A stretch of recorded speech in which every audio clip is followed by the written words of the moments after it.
What is going on, everybody? Welcome to the Don't Unfriend Me show. Hope everyone's doing well. Got a busy show for you tonight. May 16th, right around the corner, 8 days until we get Roseanne Barr, Laura Logan, Tonto Peranto, T.S. Dixon, Damani Felder, and so many others all in the same room under one banner, under one night. We're pretty excited about it. We hope you are too. Welcome to the Don't Unfriend Me show. I'm running solo tonight. Leroy has his son's birthday, so happy birthday to a 21-year-old wonderful young man. May all his dreams come true, and want to wish Sean a happy birthday. If you have a birthday, you can always let us know. Hello, Bobby, JD, Ginger, Kat, Patricia. What's going on, everybody? Tonight, there's too much to cover. We've got so much. So we're going to stay busy with that. And we hope you spend the evening with us. We'll be on for probably 2.5 hours, maybe 2. And kind of go from there.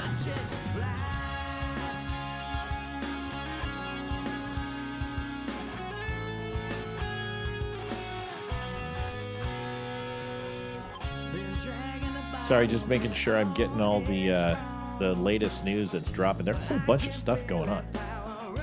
If you have not had a chance, go over to the Don't Unfriend Me show. You can actually go to the DUM show /pages/one night and get all the details of the one night only show. It's May 16th, 7 p.m. Eastern, 6 p.m. Eastern, excuse me. And head on over to thedumshow.com. Get yourself some shirts, some coffee, stuff like that. We'll be right back.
Hi, Matthew. It's Before we get started on this, I just got some news sent to me, and I figured I would go ahead and send it to you. Congratulations to Judge Janine Puro, who will be appointed interim United States Attorney for the District of Columbia. She will be fantastic. That is breaking news. I mean, like fresh off the press. I want to congratulate Judge Janine. She is obviously someone who's endorsed the show when we are very English good when we first started out, and we adore her, and she will be an amazing asset. I cannot wait to see her and what she does. Make sure to share, folks, out to Twitter and everywhere else. Thanks. It's Janine, and I wanted to congratulate you on the Don't Unfriend Me show at the DUM show. I was thinking about that whole thing the other day when I thought it was right after Donald Trump was elected that everybody on the left started unfriending anyone on the right. So I'm glad you're calling them out. You've got a great name for the show, and I hope that you're true to the values, conservative values, Republican values, and that you call those people out. I think it's great. And I know you've got 135,000 followers. I hope you get a lot more. And just keep the faith. Keep fighting. I think we may get America back. But in the meantime, we've got a steep hill to climb. And you're one of the fighters, one of the patriots. So thank you for what you're doing. The DUM Show, May 16th, 2025, 6 p.m. to 11 p.m. One goal, one night, one chance. Chris Peranto, Laura Logan, Roseanne Barr, Jason Shepard, T.S. Dixon, Damani Felder, Barry Morgenstein, Ryan Samuels, Lisa Regina. One night only. The race to 20K is on. Be part of it. Adjusting transmitter output. This is the Don't Unfriend Me Show with your hosts, Matt, Leroy, Amy, and Olivia. Geopolitics, military analysis, and election coverage. Coming to you live on all major social media channels at The DUM Show. Honest, direct, unfiltered. We can agree, we can disagree. Just don't unfriend me. What's going on, everybody? Welcome to the Don't Unfriend Me Show. I hope everyone is doing well. We have got a lot going on over the next few couple hours at least, and have a new ticker. 7 days, 23 hours, 51 minutes. Yep, that's absolutely correct. I think it's correct. Doesn't matter.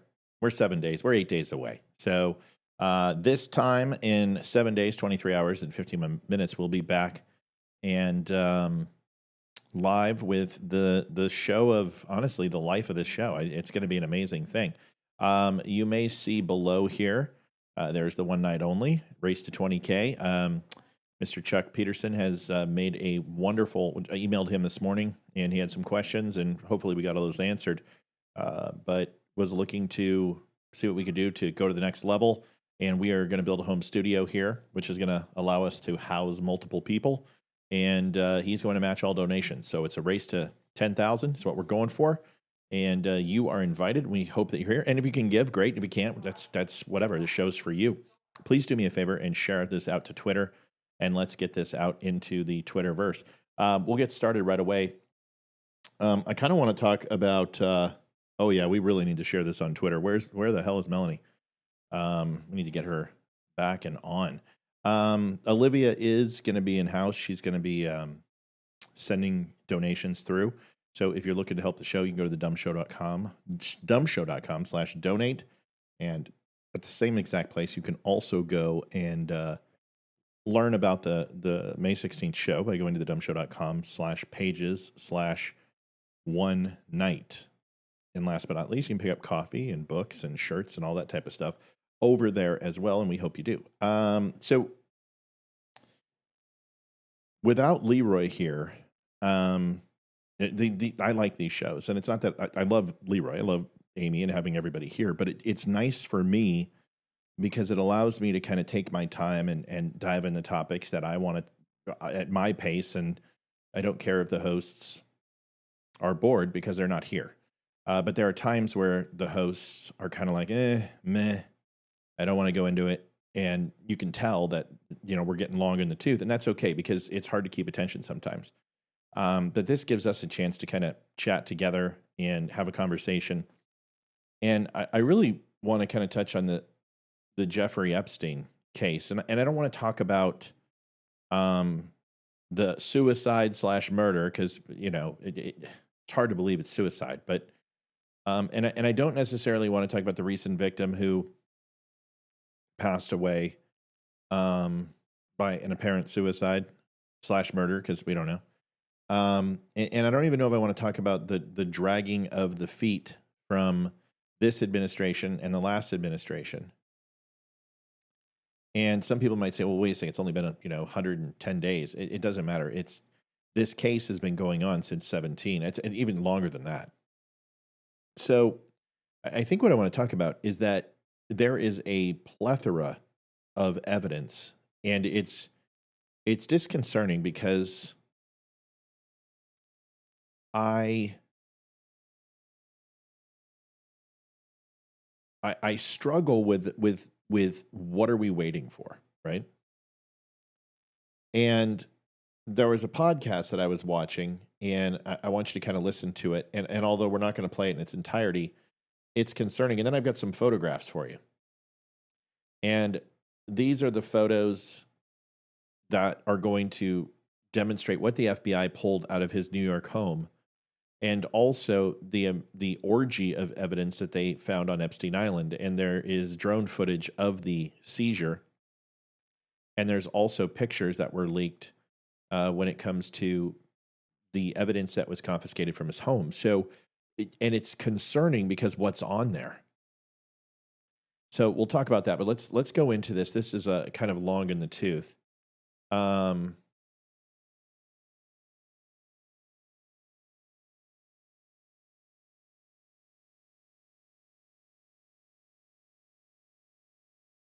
Sorry, I'm reading something.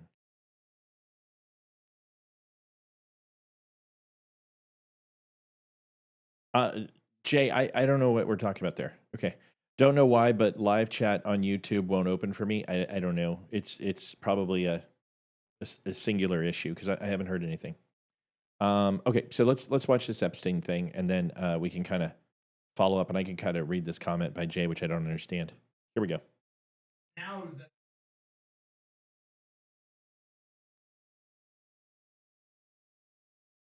that I've gotten to know the Epstein network pretty well. Yeah. Epstein was pandering girls under the age of 10, 2 8-year-olds that I'm aware of, but I'm sure that there were more. Now, I don't know if your viewers are familiar with the grand jury, but grand juries are infamous for covering things up. Actually, like there was a grand jury in Florida looking into Epstein that said that Epstein hadn't molested a single child. What happens in a grand jury is a special prosecutor is chosen, and then grand jurors are just regular people that have come in to do jury duty, and they've been funneled to a grand jury. And it's not adversarial. The special prosecutor picks the evidence that is shown to the grand jurors and calls the witnesses. Special prosecutors have a tremendous amount of power over grand jurors. And actually, there was a New York judge that had a famous quip that grand jurors have so much power, or special prosecutors have so much power over grand jurors that they could get them to indict a ham sandwich. With the Franklin scandal, those 2 grand juries in Nebraska said that not a single child had been abused. Yeah. And I read the article you sent as far as like, I know this is gross detail, but one of the reasons they were able to discount the children who said they were molested by Epstein was one of them said he used a purple vibrator and another one said he used a white vibrator. So they were like, well, these 2 are lying. What? Yeah, I mean, Like he's just a one vibrator. something like that. They only called one of the victims. Okay. One of the underage victims. And it was obvious that was a cover-up job. Yeah. And it's really a shame that most Americans, because when you think of a grand jury, you think the gods of jurisprudence have spoken. But that's not the case at all. It's just a special prosecutor that. No, I mean, grand juries are the defense has the ability to hear. If it's a sealed indictment, they can't address it, right? So if it's a grand jury indictment that's obviously sealed, the defense or the person who is going to be prosecuted doesn't have an opportunity really to address it. So it's all prosecutorial evidence, and there is no defense established, and that's the thing. And there's an old adage: whoever gets to HR first wins. And we talked about this in the retail world, where if I felt that any situation that I was a part in possibly could have went to HR, whether it would be from a personal standpoint or from a professional standpoint, I ensured that I was always the first to HR.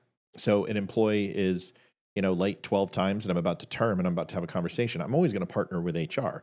If someone makes an accusation, I'm going to go to HR. If I find a union playbook sitting on the break room, I'm going to HR. And that helped me throughout my career, my entire career, that I always avoided HR pitfalls like a lot of people do, because whoever goes to HR wins is first is always a great rule to live by. Well, the same thing happens in these indictments, is that when the prosecutor is laying down this evidence and there's no one to rebuke the evidence, it's going to seem insurmountable in any jurist's eyes that this person isn't guilty, or that the preponderance of evidence is only, is there a reasonable doubt that this person didn't do this? It's opposite of, is there a reasonable doubt that this person didn't do this? In a grand jury, the preponderance of evidence really is focused on, is there a chance that this person did this? And if it is, then it's enough evidence to go to trial. So it doesn't surprise me, but it's also really important to understand that based on that, it should be very easy to get an indictment to go through. Now, this guy's right, you can indict a ham sandwich. Well, you can also impeach a ham sandwich, as we've learned for what they did to Donald Trump. So just some food for thought. It's been chosen to show grand jurors what he thinks is compelling evidence. Yeah. And that's where a lot of cover-ups take place. I know where, is in grand juries. And then everything is sealed in a grand jury. And what happened with me is I was able to get everything. I was able to get the sealed testimony, and I was able to get the sealed exhibits from one of the corrupt grand juries in Nebraska, which at that point, I was able to write the book. And like, I had a list of 60 victims. So it was up to me to find the victims.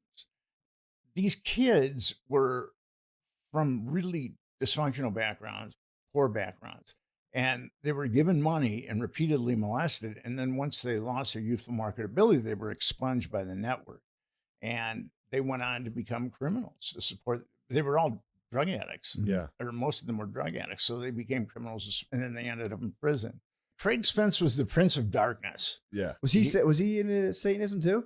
I do not know. Well, I mean, I guess kind of, yeah. I do not know, but nothing He's a good about Christian. that guy was a pure psychopath. So nothing that he would do would surprise me. He was a pedophile, a psychopath. So it's an interesting listen, and if anybody is interested, I can always forward it over to you. But I just wanted to kind of give a taste in regards to this, because it's not like I'm naive to the fact of how serious this all is. But I had a chance to kind of just do some research and look at the personal catalogs and inventory. And this is Government Exhibit 926. And it's not even important who was interviewed. It's just a matter of listening to some of the accusations and allegations. Those are all interesting things to me. And of course, the victims and this guy did this, A, B, and C. But there was something larger here. And a lot of people have made accusations that Jeffrey Epstein worked for Mossad and was an Israeli agent. And I think we are making a stupid mistake by saying that. Somebody who has worked as long and hard as Jeffrey Epstein did inside the United States and the connections that he had to some very powerful people, he would have been vetted by our own government and not allowed access to people like Clinton, access to people like Trump. And Trump wound up being one of the only ones on record who disavowed themselves. Bill Gates said he did, but his wife divorced him for a reason. But so to see this leads me to believe, and just from what I'm seeing, that this guy very well could have been, people say, running a blackmail scheme. And I'm not, I know I seem like I'm stammering here. I'm trying to, I haven't thought it through exactly what this makes me feel, but I know I've got a feeling, but I don't know, obviously, if I have enough evidence, exculpatory evidence to state it with conviction, so I don't, so I won't. So I'll just say that it has a feeling or nuance around it.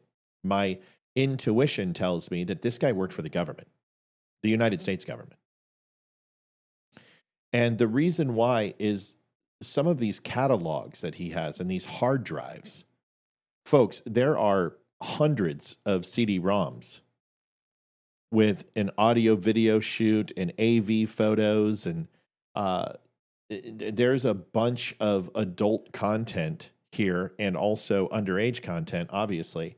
But the other bucket up here in the top area has evidence tape written all around it. Now, several FBI eyewitnesses have stated at this point that the evidence tape was not put on by the FBI or any internal agency that they were aware of. That this was in his safe and in his cupboard under lock and key, and there was evidence tape on it. Now, you have to ask yourself a question. Why would Jeffrey Epstein have tapes that say evidence? Now, if he's blackmailing, running a blackmailing scheme, that makes sense. He would have all of these things. Maybe some of it was for his own personal pleasure. I would assume it would be.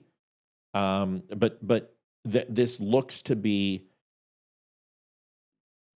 terabytes of data. He's got a data 600 over there hard drive. I mean, that's a box full of hard drives. And whether it's 256 gigs or a terabyte or 128 gigs or a 4 terabyte, 5 terabyte drive, just photos alone would be in the millions. Video would be the tens of thousands of hours.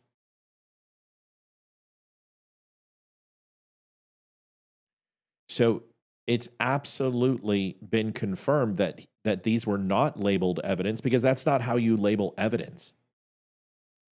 You would actually seal the box and you would label the outside of the plastic tub as evidence and then individually catalog it outside of the apartment. And the reason why is you would want forensics to do thumbprints, digital analysis, any type of other illicit material that's there that could possibly be linked to DNA or anything else.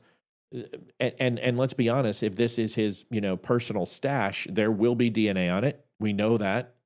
And I'm not going to get into gross, disgusting stuff, but this is the way it works. So if we know that no agency labeled this stuff evidence, then who did?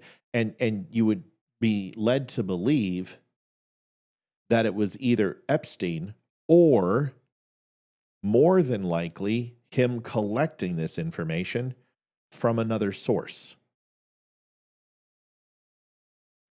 and possibly using this information by getting it from another government agency to use in a blackmail scheme or setting somebody up or whatever it would be. Now think about that. We think, okay, well, this is Epstein, so Epstein put evidence on there. Well, what if its reverse is true? What if this data came from his island? What if this data came from one of his 6 locations across the United States and was sent to him and somebody else labeled it? And then that really creates a wicked level of thought that he very well could be using for extortion schemes or blackmail these photos and photographing and videoing people in compromising positions. Now, of course, the Jews are always thrown into this because that's the way this works. Because they've had several people say it, and then also Ghislaine Maxwell in her interview, and he also claimed that he worked for Mossad. Now, working for Mossad, okay, like for me, can I say I worked for the CIA? Sure. Can I say I worked for the NSA? Sure. Working as an intelligence specialist and working in some of the areas I did, I absolutely worked with the CIA, with the NSA, with the NRO. But was I specifically contracted by them? No. But if someone asked me, have you worked with the CIA or the NSA before? The answer would be yes. So is it possible that Epstein was not a contractor for Mossad or the CIA or MI6 or the JLB or any of the other intelligence agencies around the world. But what if he did work with them in a de facto state of not being employed, but him being utilized as an asset? I mean, folks, you were talking about a treasure trove of information. This exceeds the Obama raid by thousands upon thousands of gigabytes of data. I mean, guys, there's a box of hard drives right there. And these are large data. I'll find out for you. I should have done this homework beforehand. I apologize.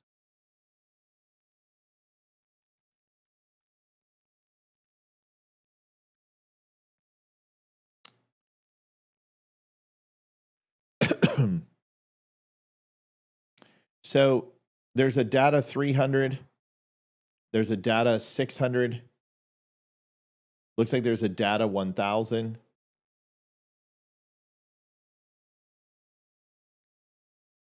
The DVKs. I mean, these are massive amounts of data.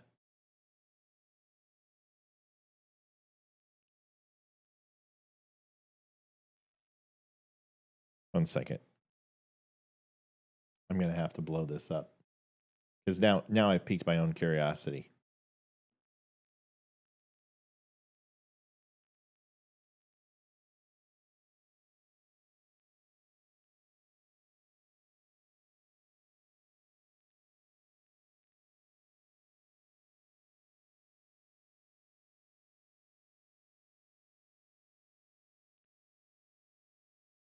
So these are, I believe, foreign drives. And I would have to put this into a processor and clean it up a little bit just to get the brand off of here. But I will tell you, these are most assuredly solid state drives, portable drives. Some of them are actual internal drives that have been pulled from a hard drive.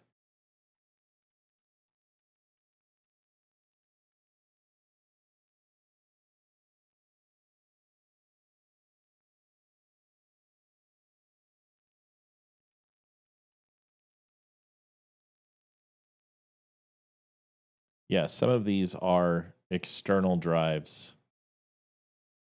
and internal drives. I'll have to look it up. And maybe there's somebody online. But the point being is, where's all the evidence? You've got Ghislaine Maxwell, who went through her trial. Where is the evidence? Why are we continuing to sift through this? Here is Senator Kennedy and Cash Patel today. And listen to this. Kat donated $2.56. Double dare ya. Y'all $2. Yep, that's usually what we do. When we have a small monetary donation, we try to match it or double it. So if whoever wants to start that out, we'd appreciate it. Thank you. So let's listen to this. Did Jeffrey Epstein hang himself or did somebody kill him? Senator, I believe he hung himself in a cell in the Metropolitan Detention Center. Are you going to release all the information about that? Senator, we are working through that right now with the Department of Justice. When do you think you'll have it done, Cash? I think in the near future, sir. Like before I die? Senator, we've been working on that, and we're doing it in a way that protects. Yes, I did see the James O'Keefe interview dropped yesterday, and once again, he's all sizzle and no steak. I'm sorry. I'm done with guys like that who take advantage of their audience and sit here and makes an "I'm going to kill myself" or "I'm not going to kill myself" video, making it seem like he's deep throat or going to drop you know, the Kennedy assassination files or some shit. And then he basically tells us what we've all known for 3 years. I'm sick of that shit. I'm tired of it. I'm tired of these people who grift. I'm tired of these people who take advantage of my listeners. And, you know, my following may be small, but, you know, it would be really easy for me to either, one, start lying and bullshitting and making clickbait, or two, start hating Jews. And I could, you know, in a multiplicative situation with my viewer count, but I'm just not going to do it. I'm not going to sell myself cheap. I'm going to do it right, or I'm not going to do it at all. And that costs me viewers, I'm sure. You know, people wonder here and go, God, it's not fast enough. Well, you know, what are we doing right now? What, he should just be laying this out and just, you know, just telling us. That's not the way I do things. And it may be boring, and it may not be what people love. Obviously, there's quite a few people who do, but I believe learning something together is better, because then we all can have a processes that allows us to have individual thought, but also collective dissemination, where we can work together and say, well, wait a second, this doesn't make much sense to me. And that's where we've done some of our best work. And it may not give you the whole pie, but it certainly gives you the individual components to kind of bake your own and see what you come up with. I'm going to talk about O'Keefe today, and I'm sick of him. I think he's a charlatan. I think he's a complete. I don't respect him at all. Anytime alcohol is involved, it completely taints and negates the evidence to a point where any good prosecutor is going to blow it apart. And, you know, I don't agree with privately recording somebody and, you know, having someone be verbose and braggadocious and a complete asshole. Most of the people he videotapes are. And as they brag and talk about things that they really don't have any knowledge of. And if you watch that video, does he seem credible to you? Does he? I mean, what type of relationship does he have? Did he have the schedule? Does he have photos? Does he have a relationship that he has proof? Or is this just somebody who says, yeah, you know, the royal family knows? Listen, I don't like the royals. I don't like the English, and I would love to see the royal family fall. It would just make my millennia. But that doesn't mean that I'm going to go ahead and pretend that this evidence was earth-shattering or groundbreaking. We all knew it. It doesn't. It's like saying that, you know, Bill Clinton went to Epstein Island 26 times. No shit. We all know. So why are you pretending that you're going to get offed? You're not going to get offed over that, because you don't have anything. And if you had anything, you wouldn't wait 7 days. See, that's the problem with pricks like this. Is and you know, Benny loves him, and Benny loves him because O'Keefe has a huge following, and Benny feeds the stories, and so do all the other people on the internet, and that's what they do. And they're all just in one giant vacuum chamber of blowing each other. That's what they do, and they just pump each other's numbers up. I mean, it's becoming a boys' club. It really is. And I look at the content that we provide here, and yes, it may not have the systematic, you know, 15 minutes and then we're out of here, but we invest time in our shows, and I'll take our track record of being right over anybody. But this big boys club of that you've got to, you know, kind of put your lips around every content creator who's up on high. No, I'm not. And I'm going to call them out for it. And I think O'Keefe is a fraud. I do. Because in the end, he released information that was already known and held on it for 7 days to get engagement farming, got everyone excited, got the entire internet, and good for him. I mean, he's a hell of a marketer. Benny does it too. I mean, listen, I'm not saying that there's not a place for that. If you want to make money and you want to market yourself, clickbait is an amazing way to do it, and it'll pay, and it will always pay. I'm not condemning them for that. I'm condemning that when you have a company called Project Veritas, and you want to use the word truth in your title, well, you better be truthful. Well, you're not being truthful. So I just have a different set of standards, and maybe it'll make me a failure in this business, but at least I'll have my integrity. You know what I mean? Here's the rest. victims and also doesn't put out into the ether information that is irrelevant for production of the public, such as CSAM. Thank you, Mr. Chairman. No, not thank you. Here's the thing. If you have a plethora, a smorgasbord, a gargantuan amount of evidence, we understand that that's going to take a lot to process, disseminate, and to release, especially from a redaction standpoint, because I've done it, and so is Leroy, and it's hard. It's unbelievable. And the scrubbing process for pieces of intelligence is painstaking, and it goes through multiple levels. And it is not an easy game. So don't do that. Take the largest piece of evidence that you have that is going to knock the world on their ass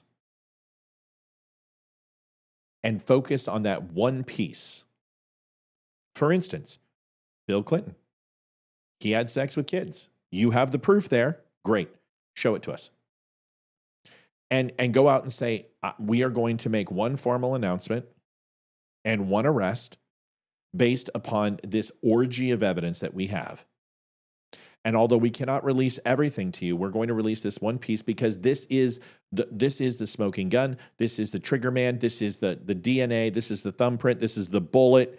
This is the forensic analysis. We've got the body and we got the murder weapon. Here it is. And we can't release all the other stuff, but we're letting you know we're working on this and we're taking a major step forward right now to show you in good faith they won't do that.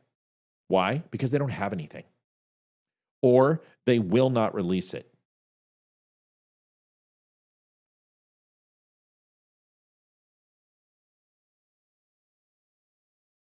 Or they won't release it. Because remember what they said. Oh, the deep state and, China and billions and, the Russian collusion and all this shit, Hillary Clinton. And okay, now we got Donald Trump and he's working for Putin. And we've got, data on stolen elections. Oh, we've got this, we've got that. Okay, well, give me one. Just give me one arrest.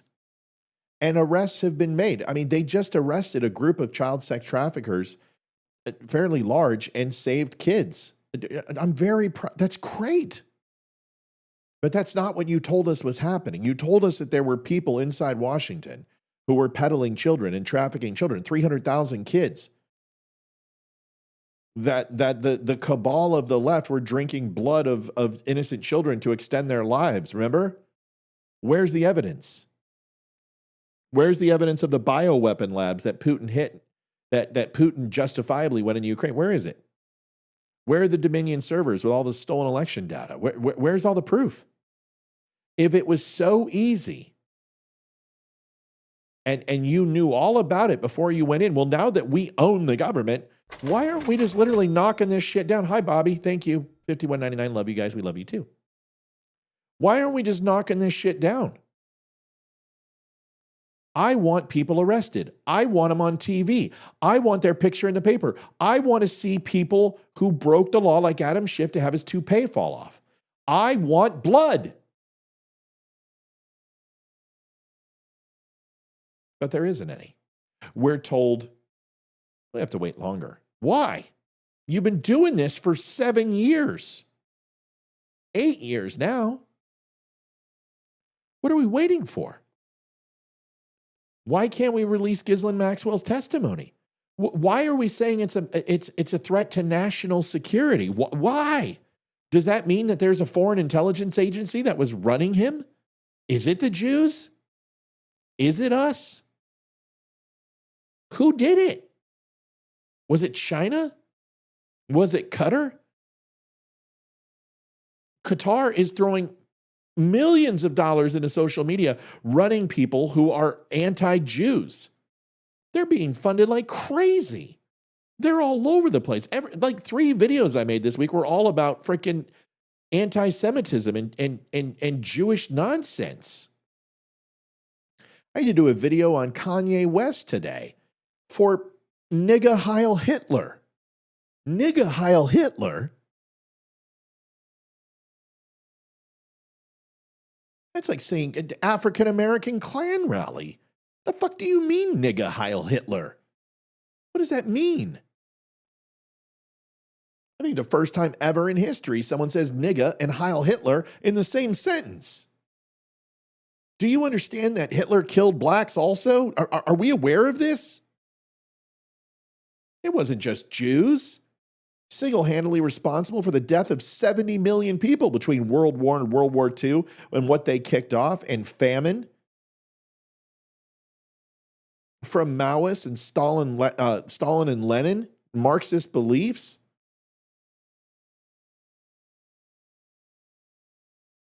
I don't care if statute of limitations are expired. Release it anyway.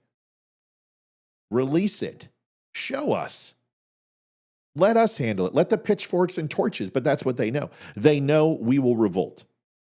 They know that we will find these people and we will bring them to justice. Because when your government refuses to protect you, and local and state police don't do it, it becomes your job. You can do a citizen's arrest. You understand that. You do have the right to arrest another citizen. It's your obligation. And if the government will not do it, and local police department will not do it, then we should take up arms and do it. Not only did I just show you the evidence there,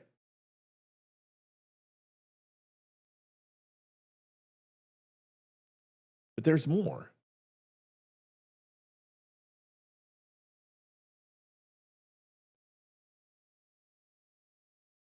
Talking VHS tapes, cameras.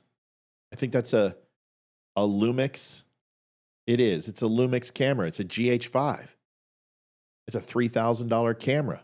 And it's got Panasonic Leica glass on it. I know that body anywhere because I'm rocking it right here. It's right fucking here. It's the same camera. Got the same exact one rocking right here. Well, at least the body. Mine's not the $3,000 version.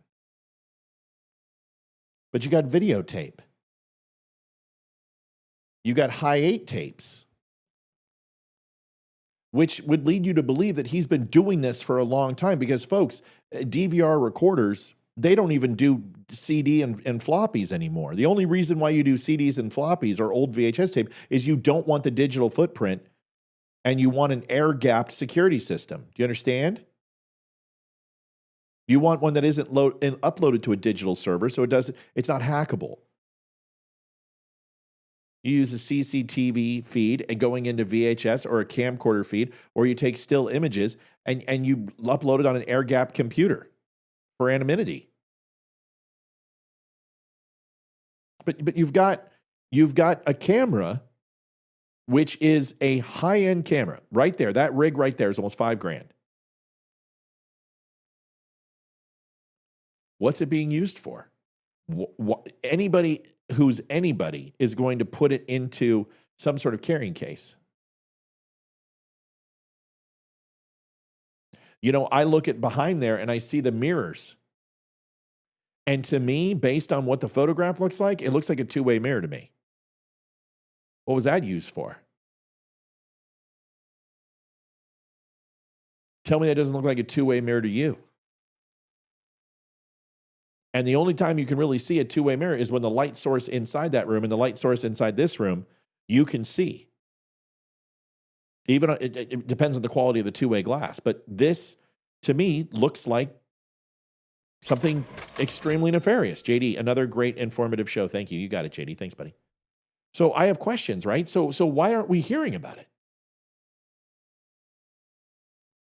Here's the thing, right here. This is frustrating. These are indexes and binders full of information, accordion folders, binders of information. And you know what? They've redacted all the Post-it notes on here. They've redacted see all these Post-it notes? See the black bars? The outside labels of all of these files and folders have been redacted. Why? What don't they want us to know? Why can't we know? This bothers me.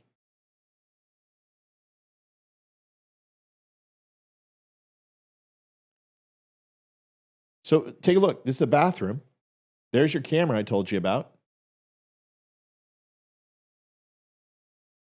You've got what looks to be a closet here or a wall. I'm telling you, that's a two-way. I'll bet you $1.5 billion it's a two-way because it's not a door. You can see the entryway door is here. You got a closet here. Here's the entry. And that's not, these aren't right here. It's not a closet. There's no handles. It's not a slider. So what is it?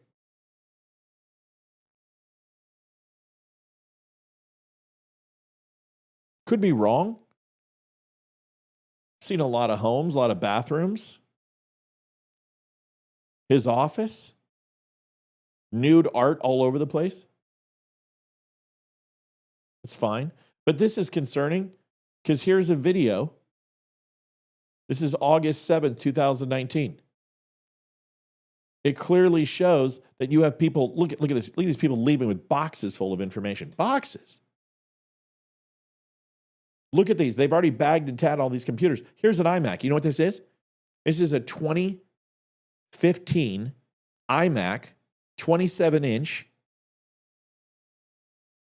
It's an i5, expandable memory up to 32 gigs, liquid quartz display, 4K res monitor with a RAT, I don't know, drive, I believe came in versions 128, 256, 512 HD storage. You've got one right here. List price, $2,400. How do I know? Because I've sold about 100,000 of these fucking things.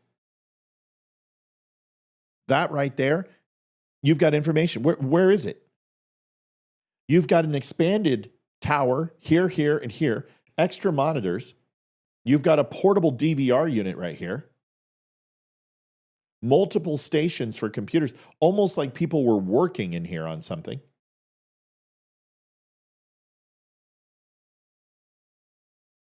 This is a drone that they put up in the island to get footage. And it clearly is FBI. FBI is on the back jacket. NYPD here. Those aren't hinges, JD. I zoomed in on it. It doesn't look like hinges to me. I've seen 2 pictures of it. But either way, kind of strange, right? To have a mirror. You can see what's on the other side of it. Why would you have a two-way mirror in there? It's just a question, right? You have to ask and go, why? So you've got a drone working here. I don't know the full.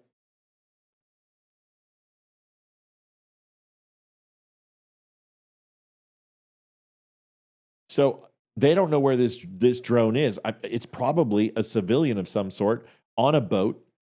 You can tell it's the island. You've got NYPD there. You've got FBI there. Look at this, another Mac.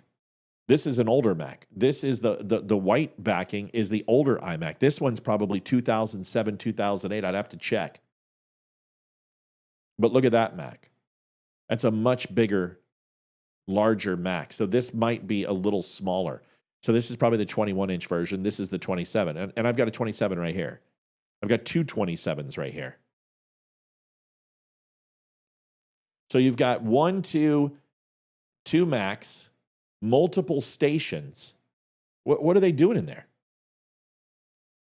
Why so many computers? It absolutely looks like some sort of collection or video monitoring took place.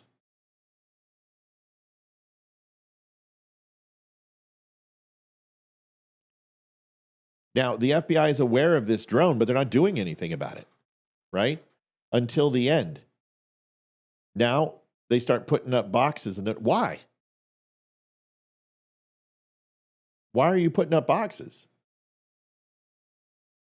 Why isn't somebody doing something about this? $10.80, Charity Lamb. I will always learn from you. Thank you, Charity. We love you.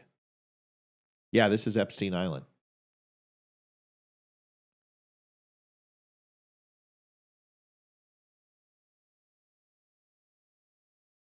I got questions. Then they black out the windows.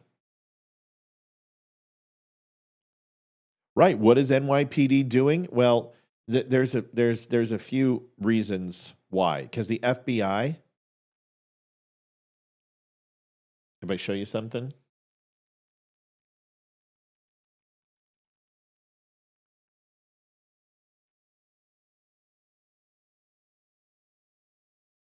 it's U.S. Virgin Islands, but it's out of the domestic United States. So although a U.S. province, I believe the FBI still would need a chaperone to do that.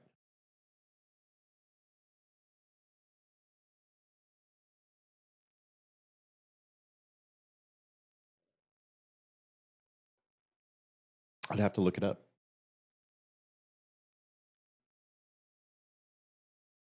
But that creates some questions for everybody, doesn't it? Hi, Adeline. It makes you stop and go, wait a second, why? Why? What did they find? Why isn't it being released? Now, this is the problem with speculation, is you immediately go to a place that's nefarious, right? You're like, oh, well, it's a huge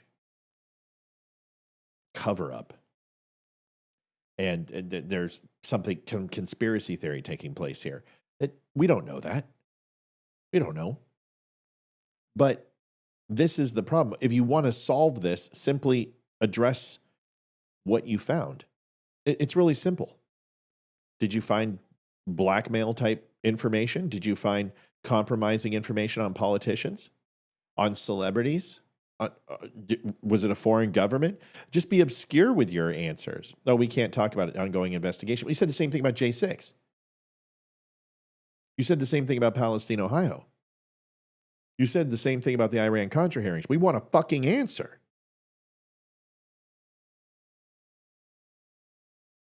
Yeah, CIA cannot run domestic United States or intercontinental without a chaperone. And the NYPD would be there because those are probably detectives, because his apartment in New York was also confiscated. So that makes sense why New York is there. Probably just lead detectives in New York. But you got to ask yourself the question, right? And there's a difference between asking questions and just being an asshole. And there's people out there who are like, I'm just asking questions about Hitler. Was he a bad guy? You're an idiot.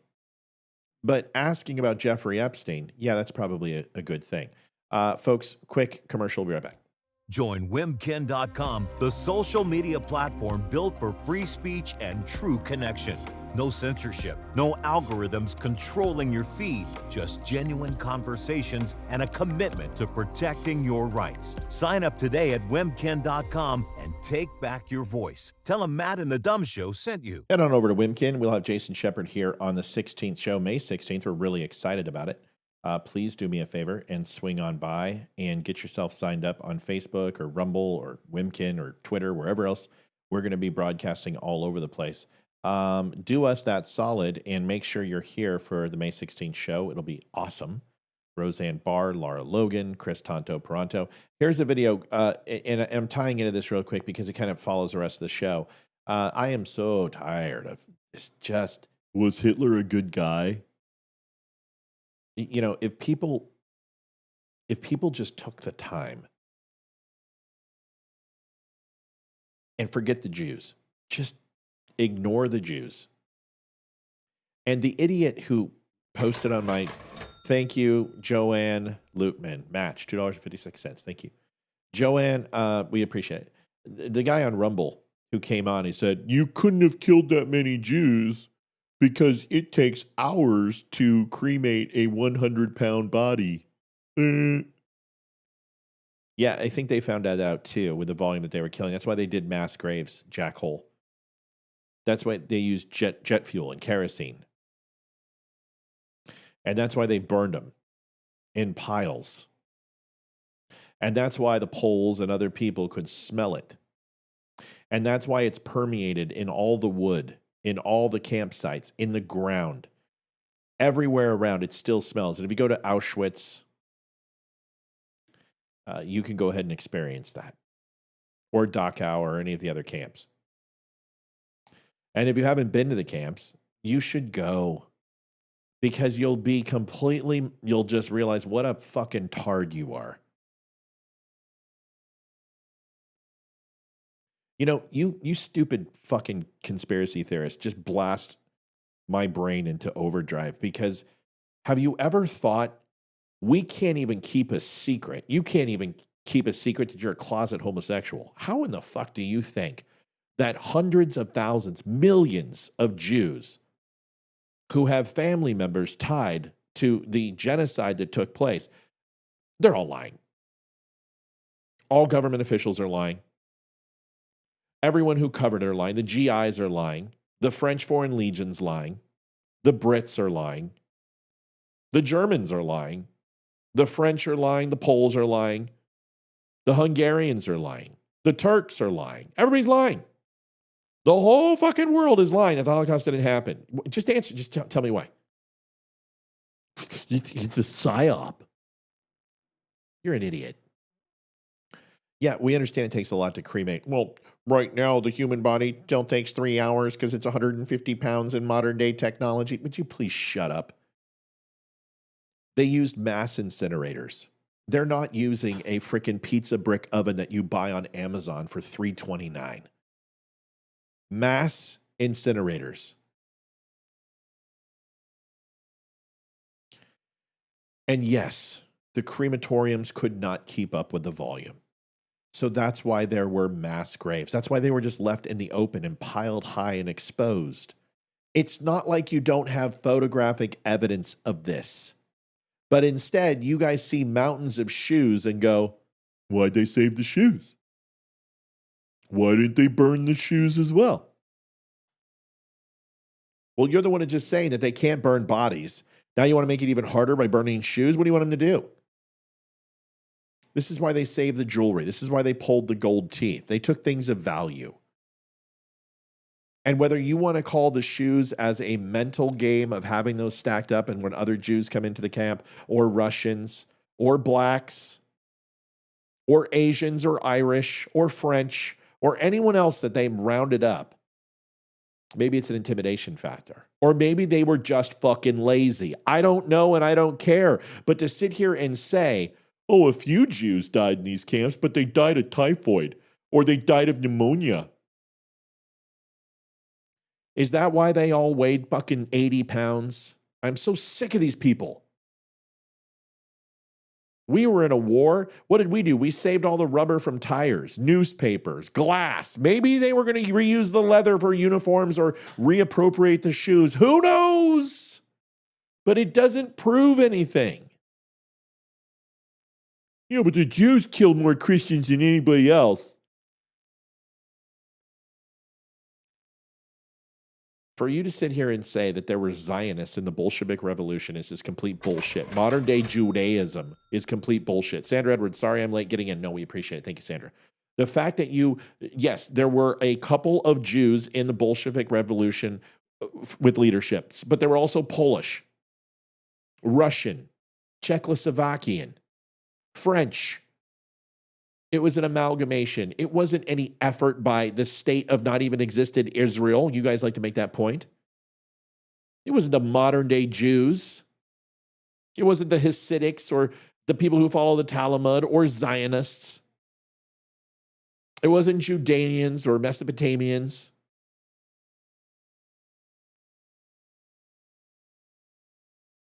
You just don't take the time to learn. So instead, you follow some stupid brick like Kanye West. I'm going to let you finish, Taylor. I'm going to let you finish. But first, you should have known he was a douche plow then. Oh, he's a poet. He speaks to me. If I have to discern this guy's message with crib keys and an algorithm and chaos theory with a blindfold on to understand him, then he's not a fucking intelligent human being. He's a moron. And he's speaking a language that only his warped, frustrated brain can possibly understand. You're right. I don't understand it. Because anyone that makes a song called Nigga Heil Hitler is trying to be relevant and get clicks. And by the way, him saying that he can't see his kids is bullshit. There's photographs of him with his children in 2025. It's a lie. Kim Kardashian has released the court documents, and the fact that you're making me defend Kim Kardashian is ridiculous. Ridiculous. Amy Bordeaux, thanks for stopping by. Listen, the $5 donations are great as long as we hit it, right? We got to hit it. That's the thing. Here's the video. Watch this. It's a 5-minute split. Sorry. 5-minute split. Watch this. Good morning. No, I did not think on my bucket list would be an ode to Hitler starting out my morning. No, I thought those days had passed.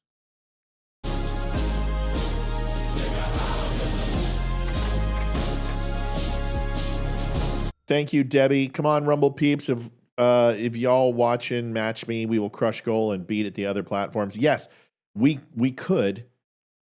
Everyone gave $5 right now. We've got 200 plus on across all the networks. We'd hit it. That's simple.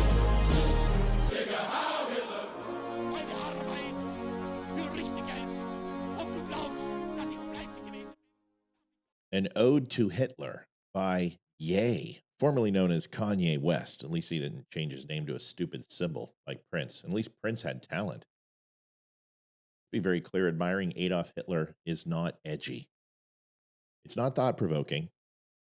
It's the intellectual equivalent of playing with matches in a gas leak. Hitler was not just a bad guy in the broad strokes of history. He was a genocidal totalitarian whose policies directly led to the death of 70 million people worldwide. Oh, Matt, you're increasing the number. I thought it was 11 million. This isn't just about the Holocaust. Though 6 million murdered Jews is more than enough reason to shut this idiocy down, Hitler also launched a war of aggression that slaughtered civilians from Poland to Leningrad to London. He oversaw Action T4, a eugenics program that systematically murdered tens of thousands of disabled Germans, including children.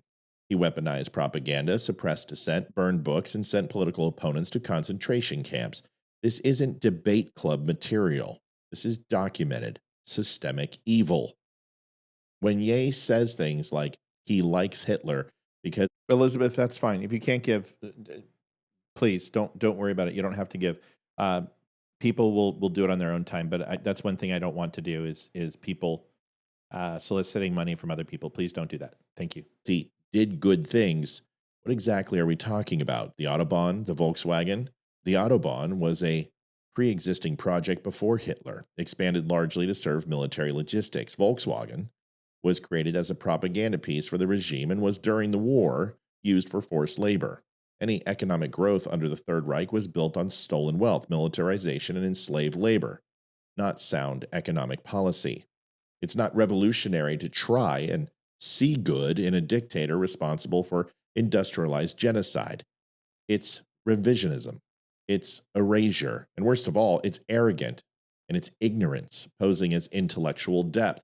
This is not the same as saying everyone has a story. Hitler told his story, Mein Kampf, a racist, paranoid manifesto that outlined exactly what he intended to do, and then he did it. Millions died because the world underestimated just how serious the crazy was.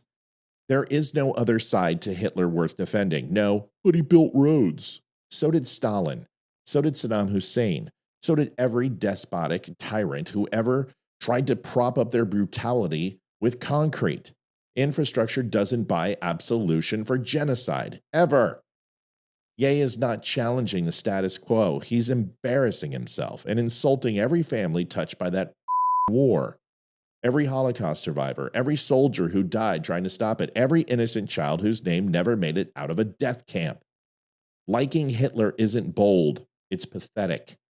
It's the historical equivalent of a flat earth theory in designer's sunglasses. And the longer we let this kind of nonsense pass as just opinions, the more we normalize moral insanity. This whole let's praise monsters because it's provocative bit, it's tired, it's shallow. And it shows just how far some people will go to feel relevant again. Candace Owens. You don't need a contrarian opinion. You need a library card, or better yet, a trip to Dachau. Ye doesn't need a microphone. He needs a muzzle and a semester in remedial history. Folks, May 16th, 6 o'clock. Roseanne Barr will be here along with Tonto Peranto from the Benghazi not like you didn't conflict. Not like you had a choice to listen, but if you have not had a chance to go listen to that, now you have, and you can go over on Facebook and throw it a like, please. It's amazing that when you do a video like that, everyone should see something like that. Everyone should understand what the meaning of this is, and that video gets nothing. I mean, it's got like 3,000 views. That's great, and that's nice, and that's wonderful. But 100,000 people should see that. But I could put something up there and go, Prince William released blah, blah, blah. And it's going to get 100,000 views. Okay, Deb, come on, Rumble. Show them who's boss. Mama Judy, $5.65. Thank you, everybody. Appreciate the $5.65. The 65 covers the actual charge. PayPal and Venmo charges 2.5% for every transaction. So when you see the number 65, people are basically paying for the transaction fee. All right. Good enough. I'm old, but not old enough to remember years ago to hear some of the survivors told their stories also about the experiments they did on them alive. Yeah. And Mitch, that's the thing is, what I grew up with and hearing both sides, where my great uncle was a Nazi and a very prominent Nazi. If you don't believe me, just go look up Albert Speer, Speer, and look at him older, and then look at a picture of my father, and look at me in 40 years, if I live that long. Probably, I don't know, I've got some pretty good genes. I know there's weathered, but I'm pretty young looking. So I think it might take 25, 30 years, but I will get older looking, and I will look like my father because it's already coming out. And you will know that Albert Speer is my relation. He was a Nazi. But my grandmother Schwartz was a Jew who fled Germany. So it's a very interesting dichotomy in my life because I've got Nazis in the family and I have Jews in the family. And that makes a very interesting perspective because am I ashamed that I have Nazis in my family? No, I had slave owners in my family also. And although I'm not proud of it, but I'm certainly not carrying any white guilt over it. But it allowed me to hear the stories from two accounts.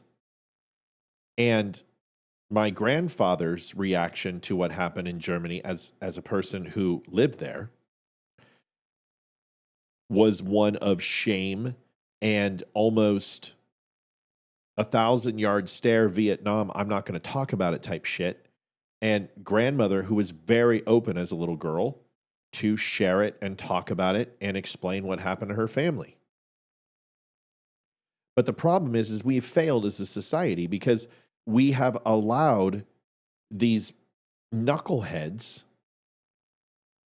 to alter and create cynicism and derision about something that we should never forget. They're going to do it with 9/11 too. Soon, 9/11 will probably have more people who believe that it was a government lie than don't, the way things are going. And you're like, there's no way. Well, they thought the same thing about the Kennedy assassination. Ask about the moon landing. There's stupid fuckers who believe the earth is flat. I thought we figured that out with Galileo and the archipelago days. I thought we covered this. What are we doing this again? And you already know what they've done with God. The depreciation of faith in this world, let alone country. On a long enough timeline, what is past is prologue, and it's most assuredly returning. Brian donated $10.80. Thanks, Brian. Hey guys, I like this. I like the small. Now, don't get me wrong. I like the big donations and our big donors who can do it. We love you and appreciate you, and you make the music box sing. But the small donations means more to me because it means everyone's helping. That's important, and everyone appreciates it. And if you watch this show, like I said, every day, and you can't give a buck, You know what I would do? This is me. So I'd find a way to do that. It would be important enough for me to show my appreciation. And that's why I help when I can. Or I have a viewer who's struggling and I'll throw him some money. And the reason why is because I'm going to find a way to make that happen. Because it keeps the show going. Thank you, Kev, for Elizabeth Hall. I appreciate you, Kev. Thank you for doing that. The earth is not square, most assuredly. Isn't that crazy? Surgeon General of the United States nominee, Dr. Casey Means, they yanked his first pick. And there is no requirement for a Surgeon General to be an MD.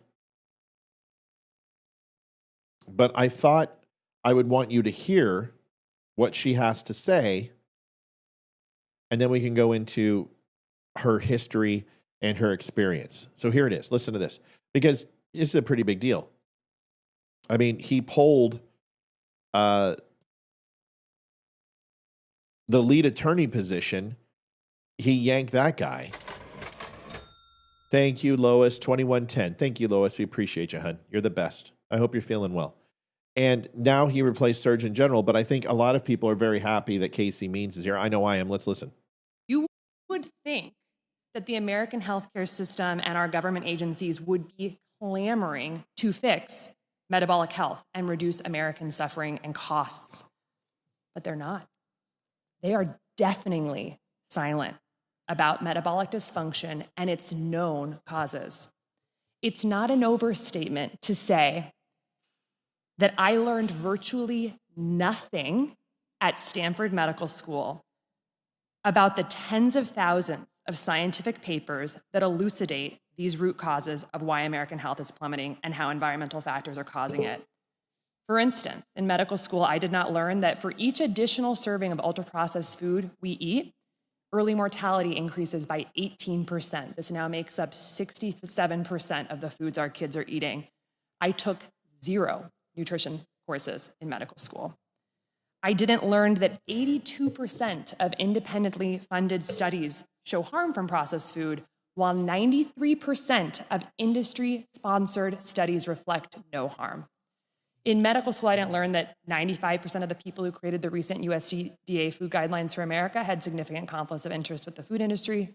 I did not learn that 1 billion pounds of synthetic pesticides are being sprayed on our food every single year. 99% of the farmland in the United States is sprayed with synthetic pesticides, many from China and Germany.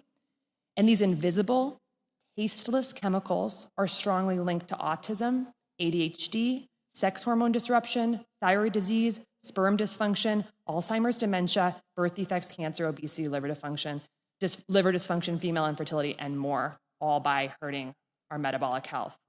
I did not learn that the 8 billion tons of plastic that have been produced just in the last 100 years, plastic was only invented about 100 years ago, are being broken down into microplastics that are now filling our food, our water, and we are now even inhaling them in our air. And that very recent research from just the past couple of months tells us that now about 0.5% of our brains by weight are now plastic. I didn't learn that there are more than 80,000 toxins that have entered our food, water, air, and homes by industry, many of which are banned in Europe. And they are known to alter our gene expression, alter our microbiome composition and the lining of our gut, and disrupt our hormones. I didn't learn that heavy metals like aluminum and lead are present in our food, our baby formula, personal care products, our soil, and many of the mandated medications like vaccines, and that these metals are neurotoxic and inflammatory. I didn't learn that the average American walks a paltry 3,500 steps per day, even though we know, based on science and top journals, that simply walking 7,000 steps a day slashes by 40 to 60% our risk of Alzheimer's, dementia, type 2 diabetes, cancer, and obesity. I certainly did not learn that medical error and medications are the 3rd leading cause of death in the United States. I'll tell you what, folks. I didn't learn that exercise is the greatest thing in the world. And before that photo shoot, I was crushing it for 60 days, and I hit it. I took a little bit of a break because I had a wrist injury, but I'm telling you, get up and move. Get your exercise. You sleep better. You eat better.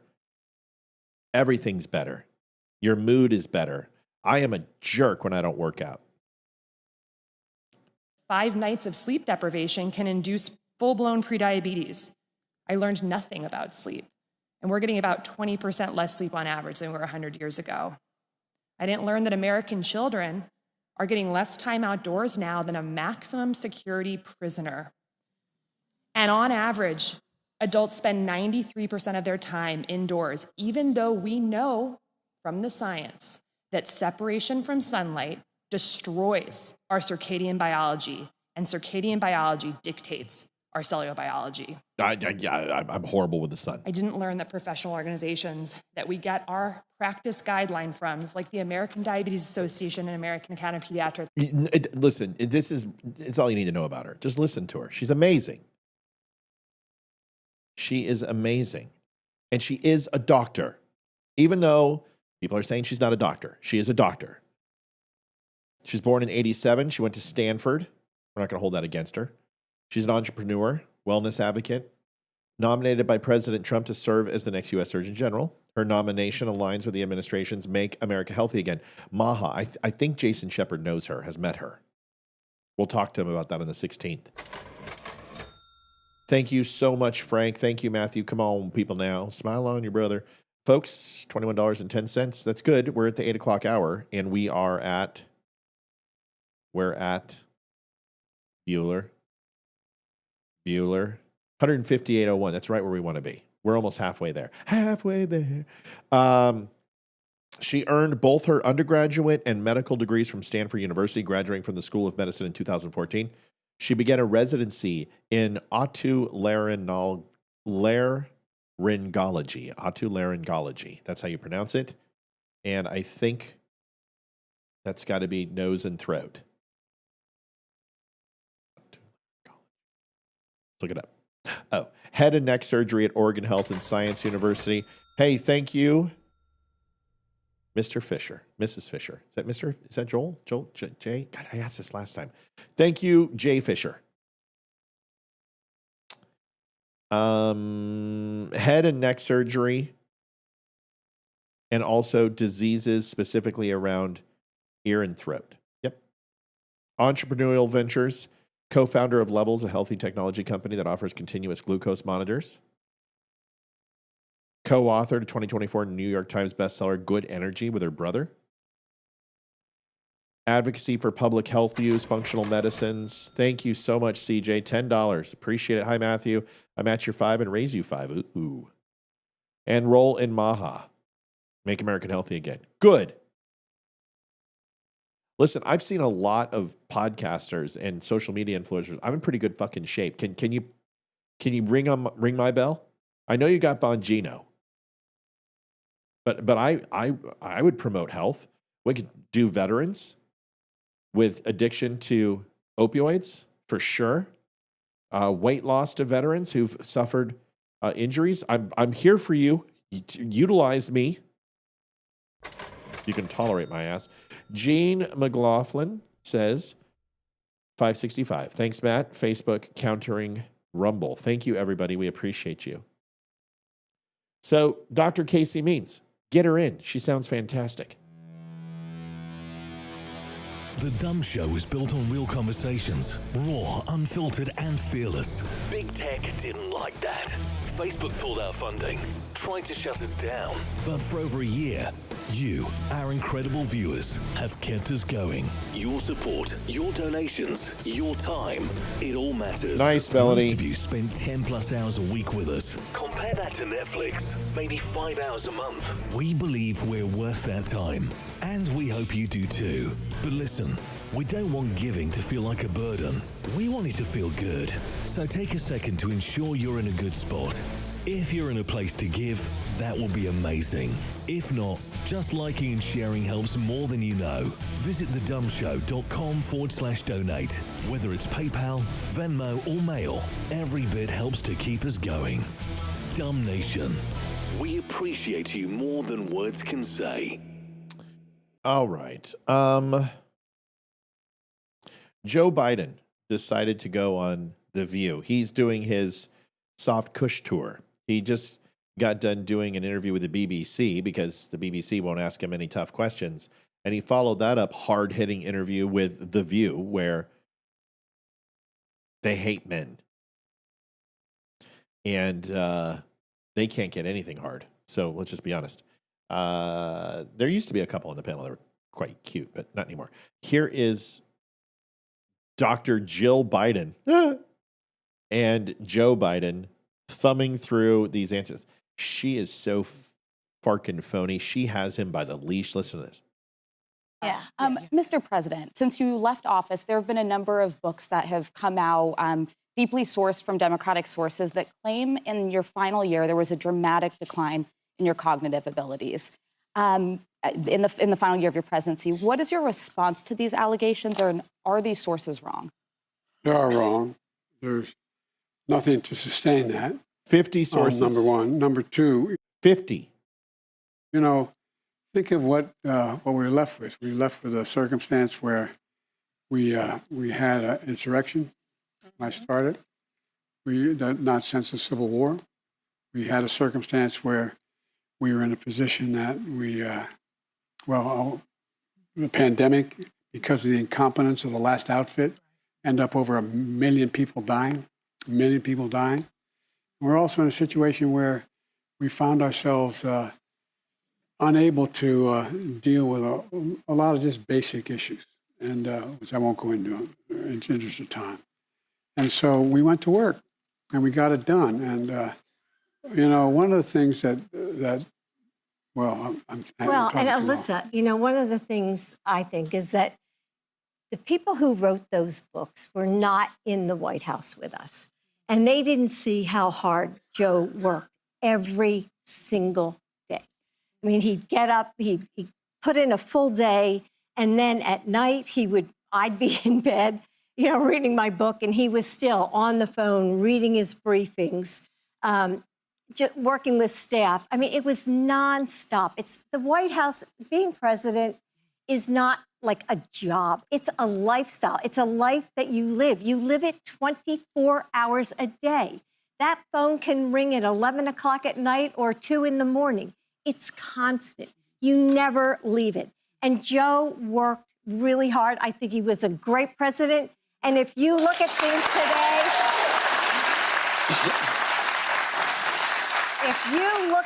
today, give me Joe Biden anytime. Wow, is this a Jill Biden? She has his balls in her purse. Let me tell you.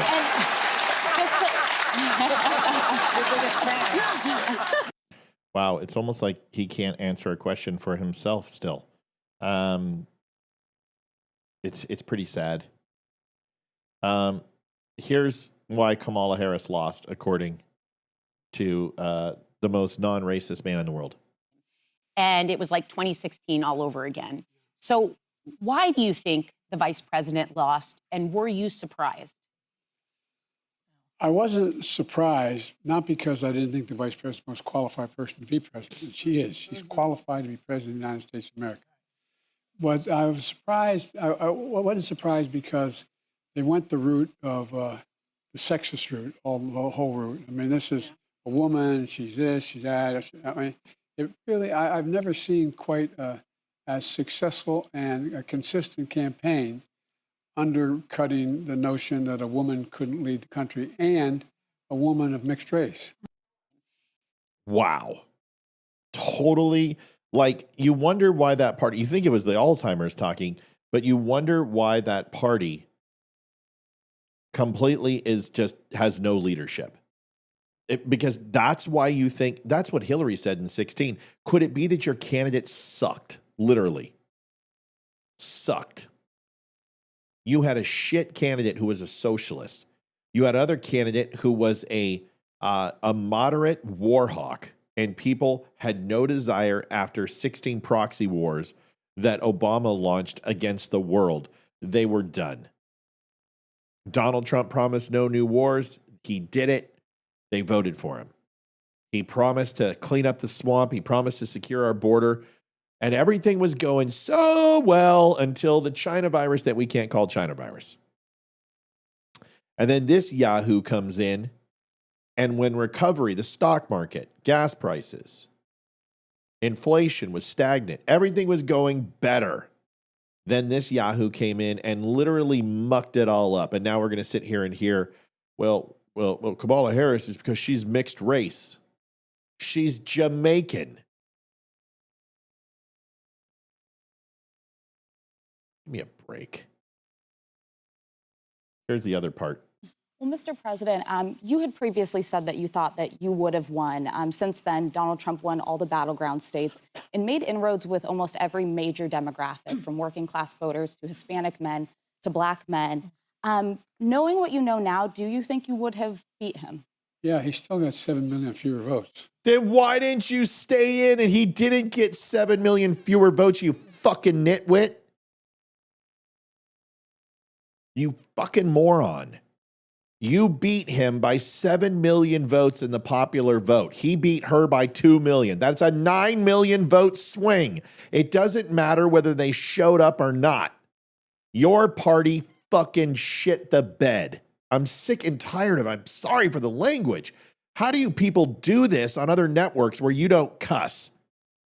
How do you not just grab the people from across from you and just pummel them into oblivion? It's a 7 million plus 2 swing. 2020, he won by 7 million in the popular vote. Donald Trump won by 2 million. You add up -7 and +2. And what do you get? This isn't hard. You lost because your policies suck. You lost because you record high unemployment, record high inflation, record high border crossings, record high crime statistic with a lack of reporting from every single Democratic state, which lowered it, but because you put progressive DAs in who stopped prosecuting crime, who didn't even investigate the crime, which means it's not counted. Went ahead and gave insurance bonuses to COVID victims, specifically the hospitals, unconstitutional college loan and debt forgiveness. You're going to study reparations, which would spend that $100 trillion you plan for the Green New Deal, but instead give $100 trillion that we don't have. Spent $9 trillion in frivolous spending. Destabilized us around the world. Got us into more open conflicts than Donald Trump did. We can go on and on and on and on and on. Keith, thank you. Another great show. But for you to sit here and say, whoa, I beat him. I beat him by 7 million votes. Yes. Okay. A lot of people didn't show up.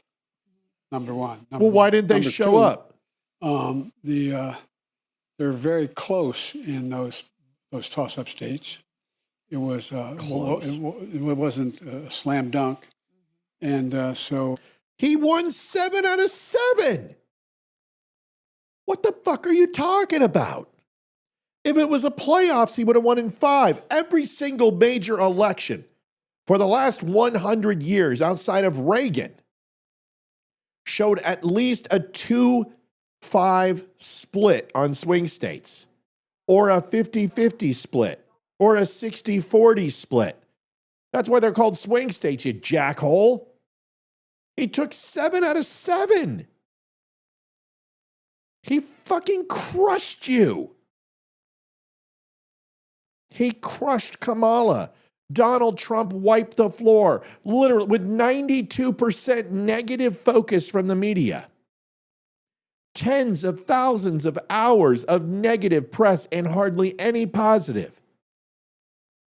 With indictments, 97 fucking indictments, 34 felonies, $500 million in bail money, a $9 million judgment to a batshit woman who made up the whole rape shit from a CSI episode, who paints rocks blue and red in the forest and trees and has a fucking pet animal named Vagina, who says rape is sexy. And then you gave her $87 million because he said this is bullshit. You impeached him twice. You framed him for Russian collusion. You called him the leader of the insurrection. He didn't help it. He didn't help stop it until it already happened. And he certainly stoked the flames, but he's well within his right to say that shit. And he never called for an insurrection because there wasn't an insurrection. Give me a break. This guy couldn't hit water if he fell out of a fucking boat. Well, look, every time I've been on the show, which I've been fortunate to be on more than once. Thanks for having me. Is that we talk? You guys don't focus on as much, and I think it's good on polling numbers. But let me put it this way: he's had the worst 100 days any president's ever had. Yeah, that's a fact.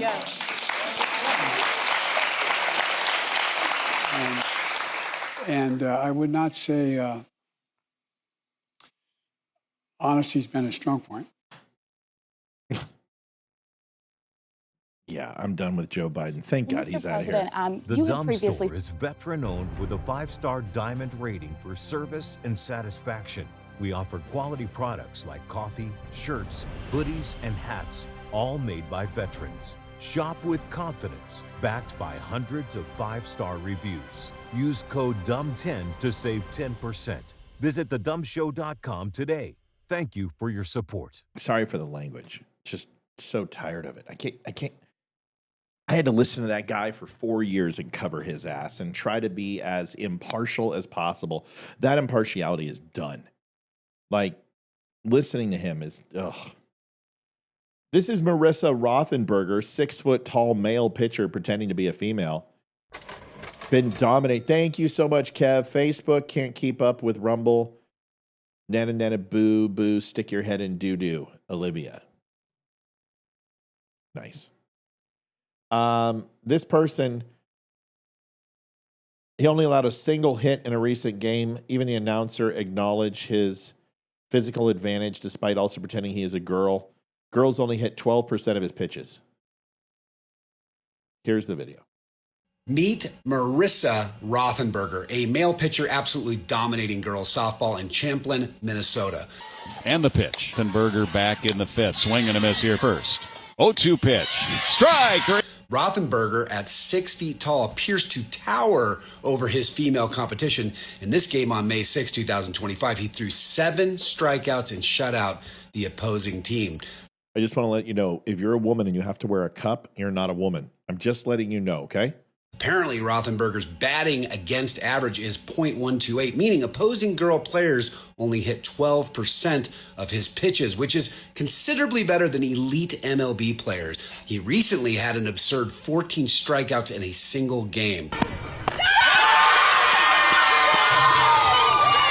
What was really amazing was listening to the dense male announcers as they gush about Rothenberger's wingspan and how hard he throws it. See how she whips it? The long arms is just such an advantage. Wow. The whip action of that long arm for Rothenberger. I bet her third arm has some whip action too. He's a boy, guys. Get it? He's male. And it's cheating. Stop gushing. The male coach who coaches Rothenberger was gushing too. Our pitchers do a phenomenal job. We have Marissa Rothenberger. They keep us in every game. What's not to like about having a male ringer on the team? Except it's cheating, of course. Rothenberger is apparently hoping to get recruited onto a women's softball team in college somewhere, and I found his profile on recruiting sites. But hopefully this helps expose the cheater before he can cheat any more girls out of their opportunities, scholarships, and victories. You're not a woman. That's it. That's it. I'm done. You're not a woman. You don't even look like a woman. You don't sound like a woman. You're not a woman. You're a joke. That's it. Stop taking real women's spots. You haven't earned it. You're not a woman. There's nothing. You're not a she at all. You have an Adam's apple and a penis. You're a guy. I'm done. I can't do it anymore. I can't sit here and even entertain remotely pretending anymore.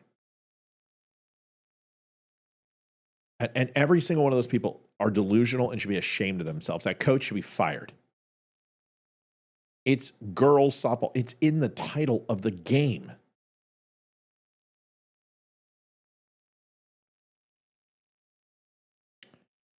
Our boy is back.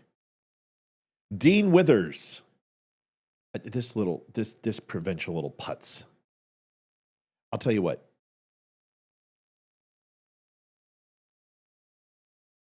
This guy is so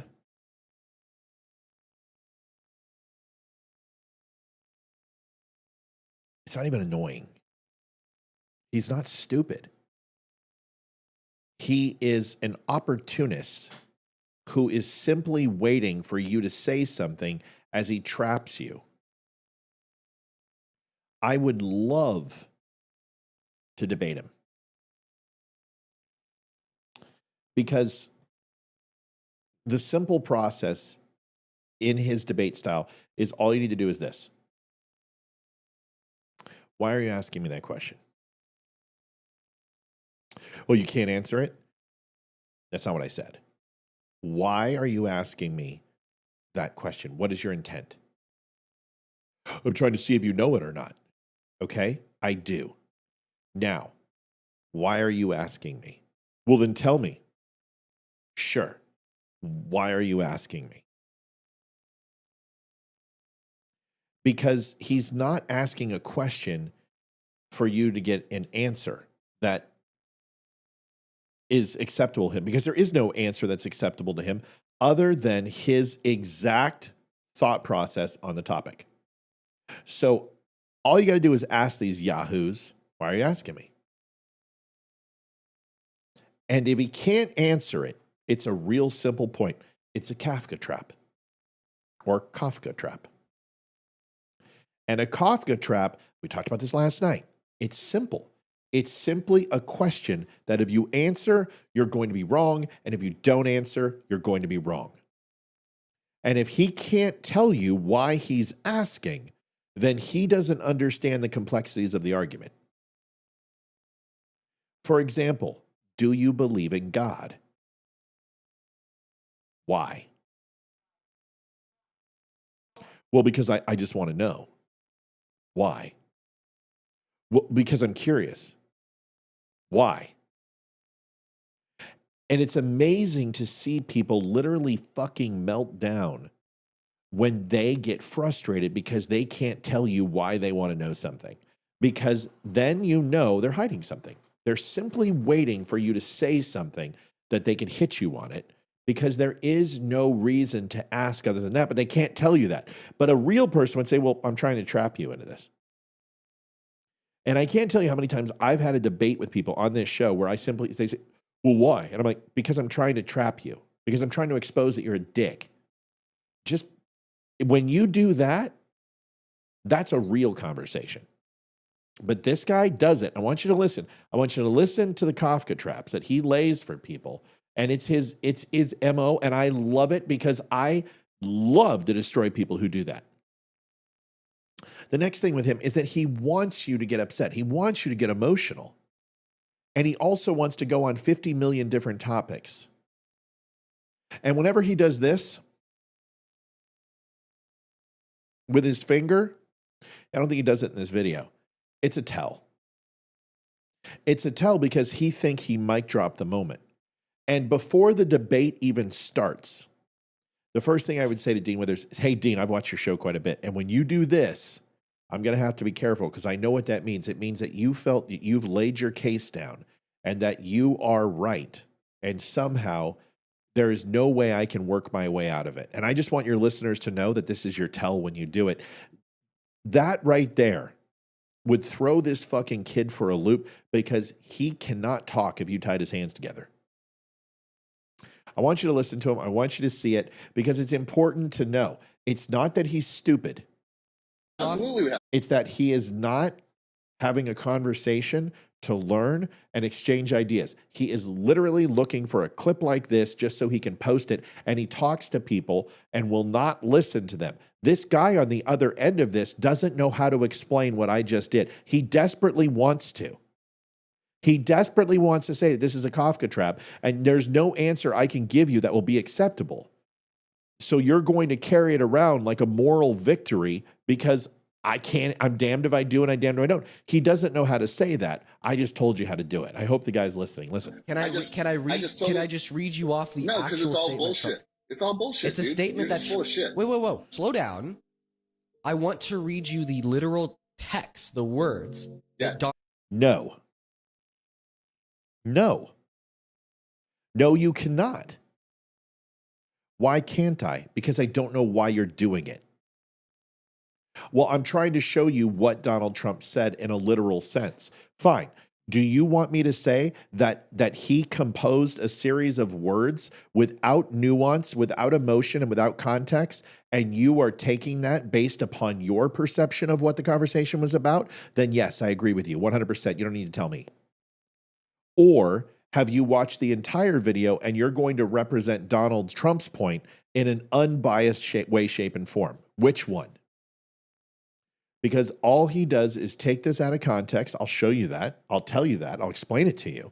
And he wants this guy to get into the Kafka trap, which is trying to explain away what Dean projects, which isn't true. And you want to quote the literal study from this economics group and this economics group and this economics group.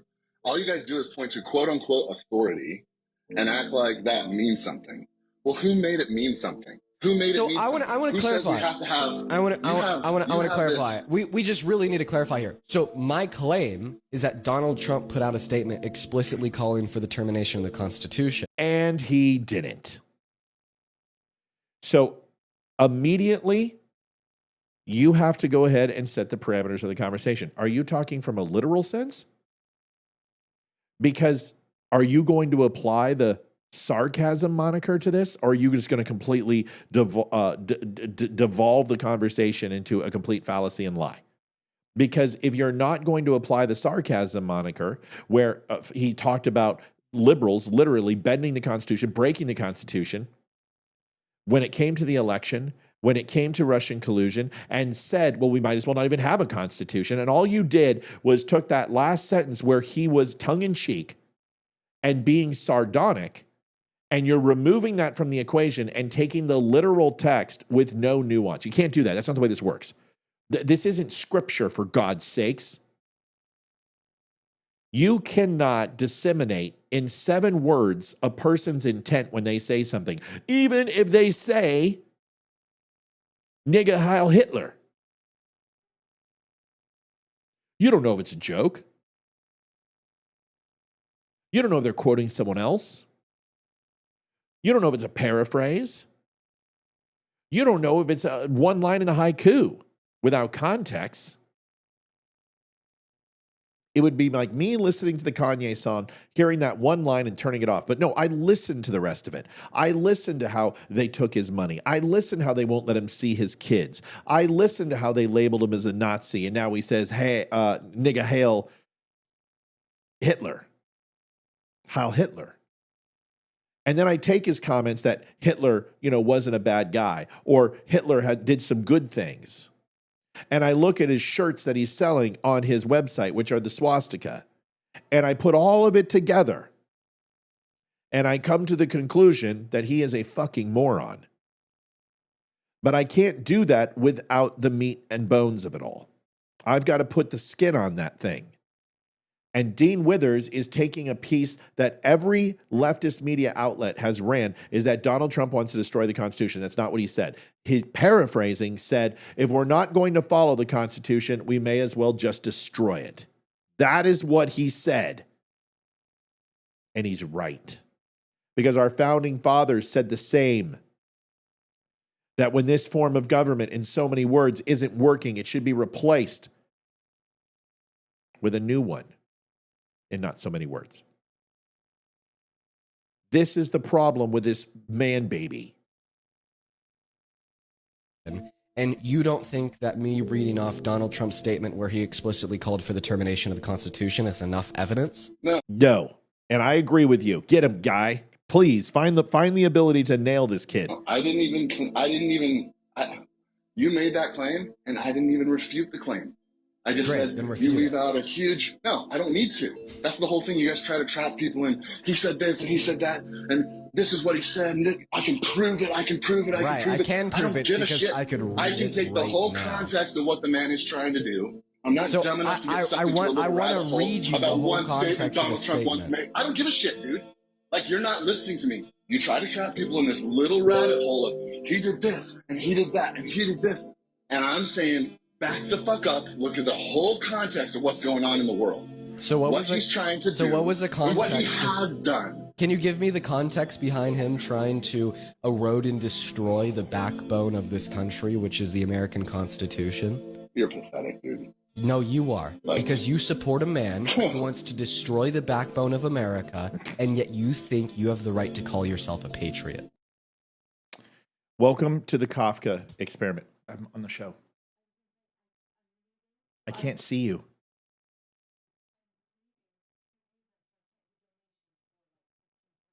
It's a hell of a time to leave because we... Is Ethan available? Please have him do it.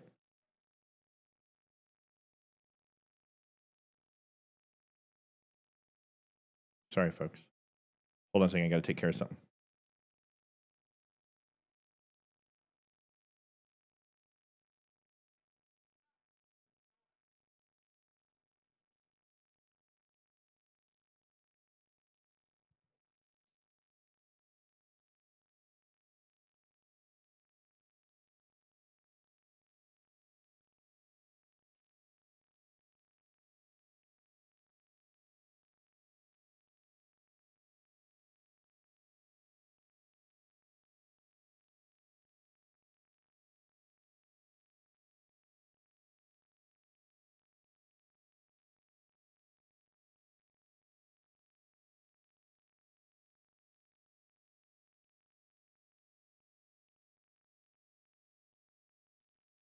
All right, sorry about that. I had to take care of an email notification that I got real quick.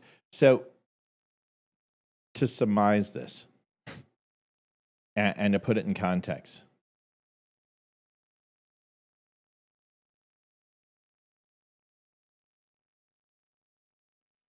a massive fraud of this type and magnitude allows for the termination of all rules, regulations, and articles, even those found in the Constitution. Those were his words.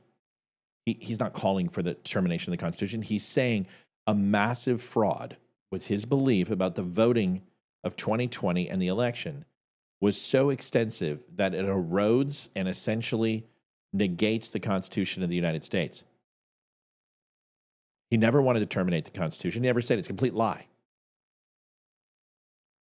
His follow-up was the fake news is actually trying to convince the American people that I said I wanted to terminate the Constitution. That is simply more disinformation. I'm fighting to defend the Constitution.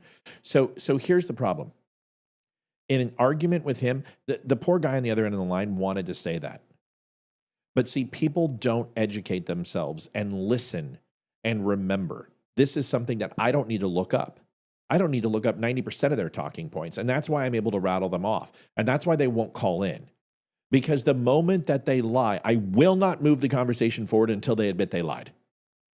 And I would browbeat that little fucker until he admitted he lied or he represented something in a false nature. And otherwise, we're not going to go. And, you know, I would get him to start saying, can we move on? We really need to move on. We're not moving on. I will not exchange ideas with somebody who is disingenuous and a liar. Donald Trump never called for the termination of the Constitution of the United States. It is a flat out baseless lie. And once we do that, I know what you're also going to do. You're going to go to Charlottesville next, and I'll also debunk your ass on that. Because he never said that there were good Nazis on the other side. He never said that. Those were not his words because you didn't listen to the 15 seconds before and the 15 seconds after of the soundbite that you put out there. And he denounced Nazis 136 times in 17 days. 8 times a day, he denounced Nazis. And it still wasn't good enough for you people. These people are not smart enough. And I would love, you hear them, they all want to debate each other. And this is the big boys club. But their excuse is this. Either somebody's too big to debate or they're too small. You're beneath me or you're above me. I can't debate you. Cowards. I don't want to have a debate with Dean Withers. I don't want to have a debate with Jake Shields. I don't want to debate Nick Fuentes. I want to have a conversation and say, what the fuck are you doing? What is your end game? What do you want when it comes to Jews? Just tell me what you want. Do you have the balls to say it right now that you want them dead? Because you're supporting Palestine, you're supporting Hamas, you're supporting Muslims who have persecuted Christians a fuck ton more than Jews ever have. Please tell me what your goal is. Because if you support a terrorist organization over Israel, then and their motive is to eradicate and destroy Israel from the river to the sea, then you align with their methodology. You align with their ideology. Is that not correct? Is that a false statement? Is that a false equivalency? Yes, it is. Okay, great. Then tell me how you have remained in the middle. That you believe that Gaza has a right to survive and the people of it do. That Israel has a right to survive and their sovereignty. But Hamas has, in all intents and purposes, you believe with me that they should be eradicated from Gaza. Is that correct? Great. How do we do that?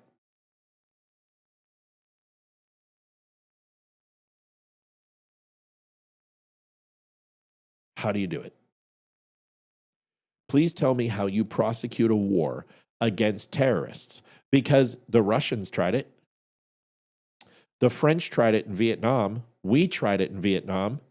We tried it in Afghanistan, and we failed. How do you kill an ideology? You don't. That's why Christianity is still alive. That's why the Jews will never die.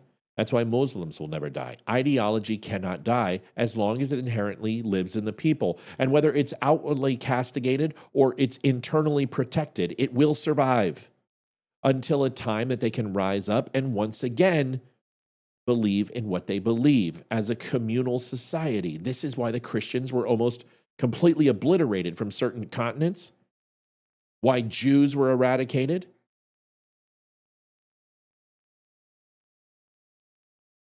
What are your goals? I just want people to know the truth. What truth? What truth? That the Holocaust was a lie. Why is it a lie? Why is it a lie? Why is the Holocaust a lie? Because there was a lot of shoes. Okay, that doesn't prove anything.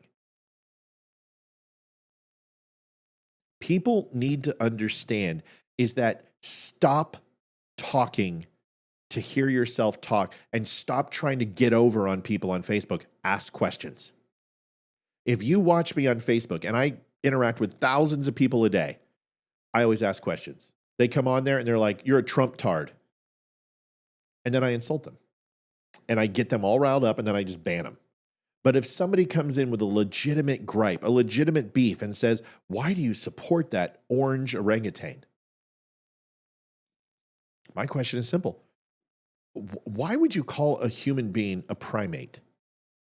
Can you imagine how the conversation would go if someone called you that? What if someone called Obama a primate, a monkey? Then why is it okay for Trump? Can we at least have a civil conversation? No, we can't. You're a fucktard. Okay, you're gone. But it does work, Paul. It works because they will not answer. And if you just say and hit them with a question, when you go, Donald Trump's an asshole, I hate his guts. Why? Why do you hate him? Because he's a racist. Okay, I've heard that a lot. Can you give me an example of his racism? No, I don't have to, Trump tard. No, I don't have to, maggot.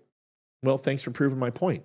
That simply you don't like Trump and you've decided to go ahead and claim all the monikers that the left use in order to degrade another human being who you disagree with. You're incapable of having a conversation.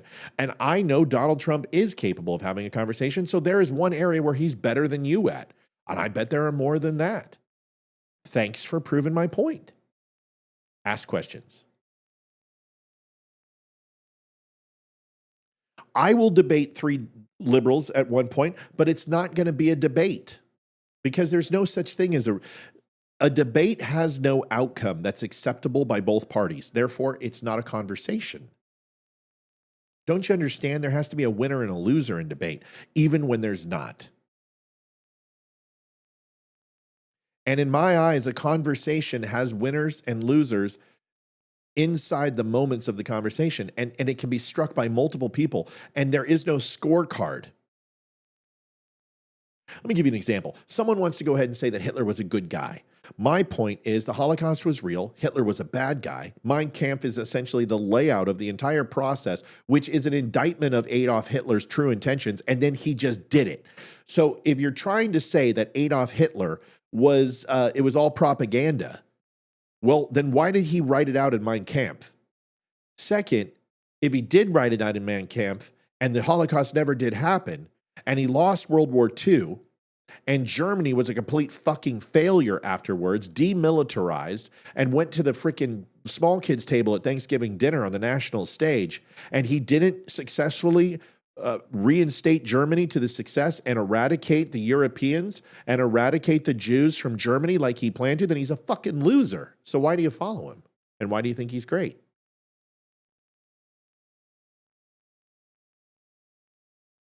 That entire conversation, he wanted to prove that Hitler was good, and I literally just all over him.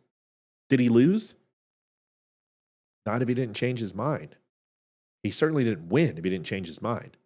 And if he's exactly the same way that he was before he came in here, then we both lost. That is the essence of conversation. A mutual exchange of ideas where both parties are open and susceptible to change their mind. That's a conversation.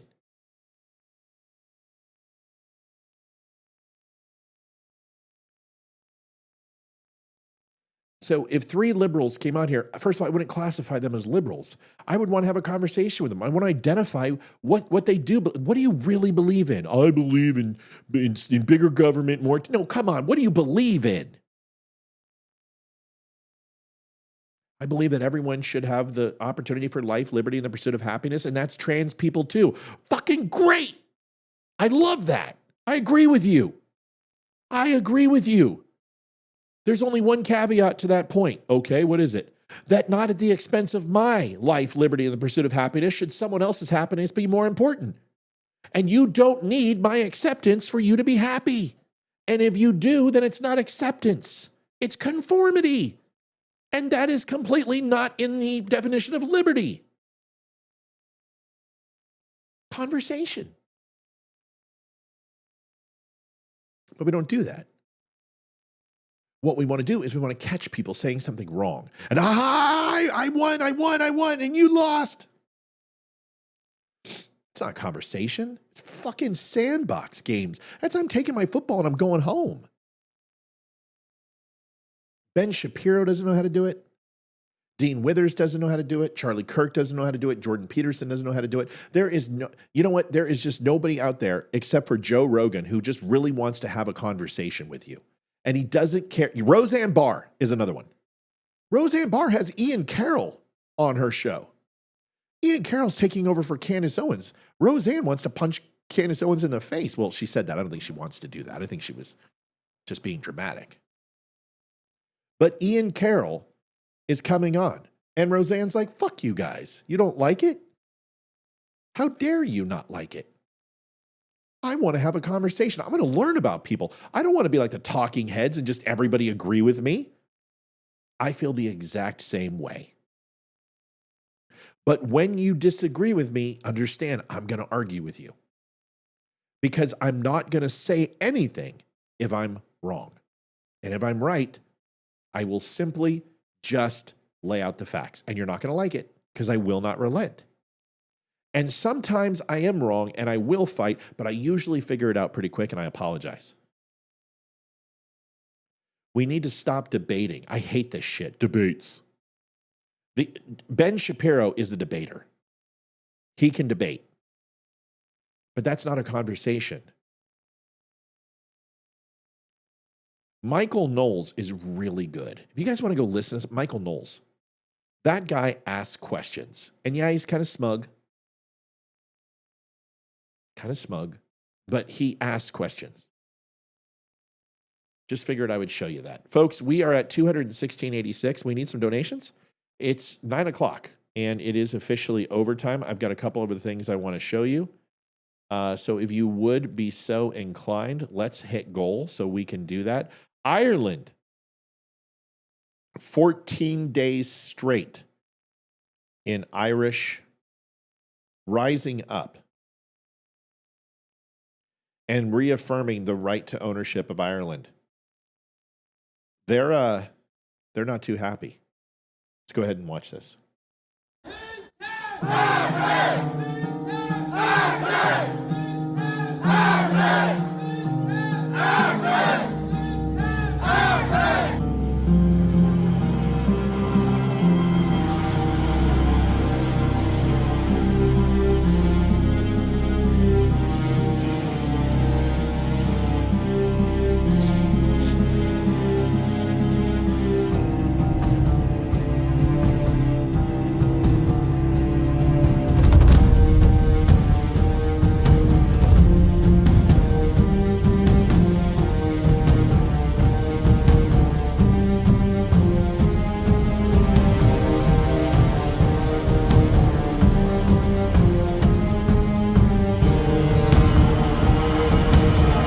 Sorry, I could do without the ominous music. Why is Ireland up in arms? Same reason that France isn't too happy right now. Venezuela isn't too happy right now. England isn't too happy. Key factors, housing and infrastructure strain. Also Canada. Liberal policies, essentially. Rapid increase in asylum applications. Illegal immigration has experienced 300% in immigration status. Government communications and planning. Decisions to repurpose buildings such as hotels and schools into emergency accommodation centers for illegals. Rise of far-right influence. There is an extreme far-right influence inside this country, and it is unhappy. Cultural and national identity concerns. And the government response has been fairly negative. If you want to take Canada 2.0, this is it. Ireland and several countries are pushing back against leftist and liberal policies. Melody Lowe donated $31.40. Let's go. Rumble, YouTube, Twitter, Wimkin, Facebook. Bring it home tonight. Thank you so much, man. We love you, Mel. We are at Ethan. Ethan, you're doing a great job, by the way. Thank you so much. 279.66. Oh, Ethan, you put it in twice. Damn it.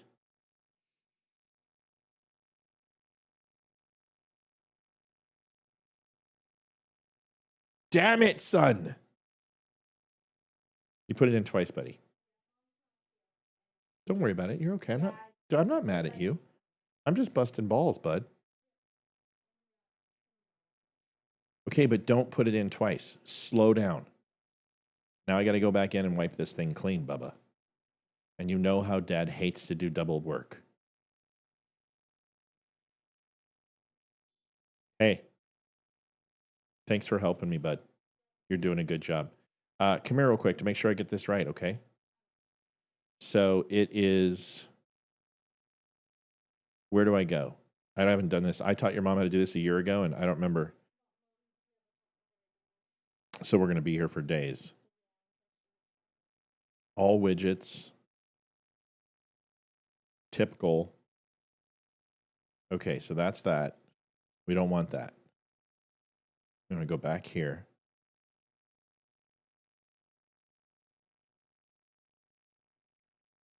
Monkey. Monkey. Whoa. Kid needs to eat a salad.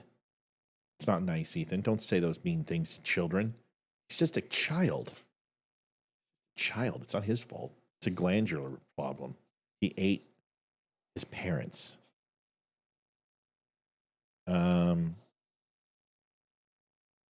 Tipping settings. Tip history. Aha. Okay. So that. Delete. Let's go. Let's see if it works. No, don't celebrate yet. Don't get cocky, kid. Great. Don't get cocky, kid. What movie? I don't know. You're fired. What? Star Wars. Get out of here. Don't mess it up again, Ethan. I will. Get out of here. Loser. Matt, you were lagging. I was a little bit because I had to load multiple programs real quick. I had something come through, a bill that I like to pay my bills right on time. So I get a bill from a company, I pay it. And it came through and she's like, you missed it. I'm like, oh shit. So I just paid it just now. That's all. I like to pay my bills. Ethan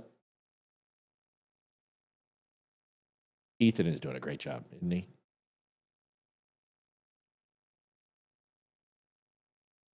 Okay. So Gavin Newsom is talking on his podcast. I am lagging a little bit, and I don't think it's the cameras.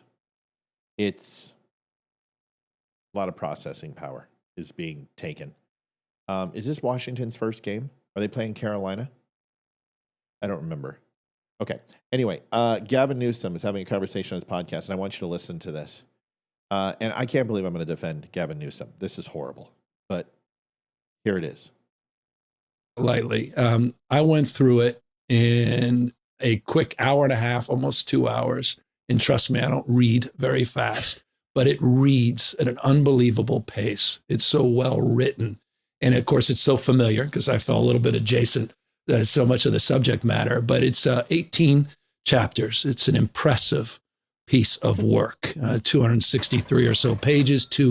You've written a hell of a book, and I don't say that lightly. All right. So Gavin Newsom claims that an 11-hour narrated book. Now, first of all, a narration in a book is, give me a break. I went to the weeping woods as I crept upon the copse, as my footprints embedded themselves in a delineation from the darkness. Okay. That's not how I read. This book, I got on Sunday, finished it by Monday afternoon. Probably took me 3 or 4 hours. This book is 424 pages, and I finished it in 4 hours. And Mr. T.S. Dixon said, of all the interviews I've done, no one has ever read the book, and your questions were the best I've ever received.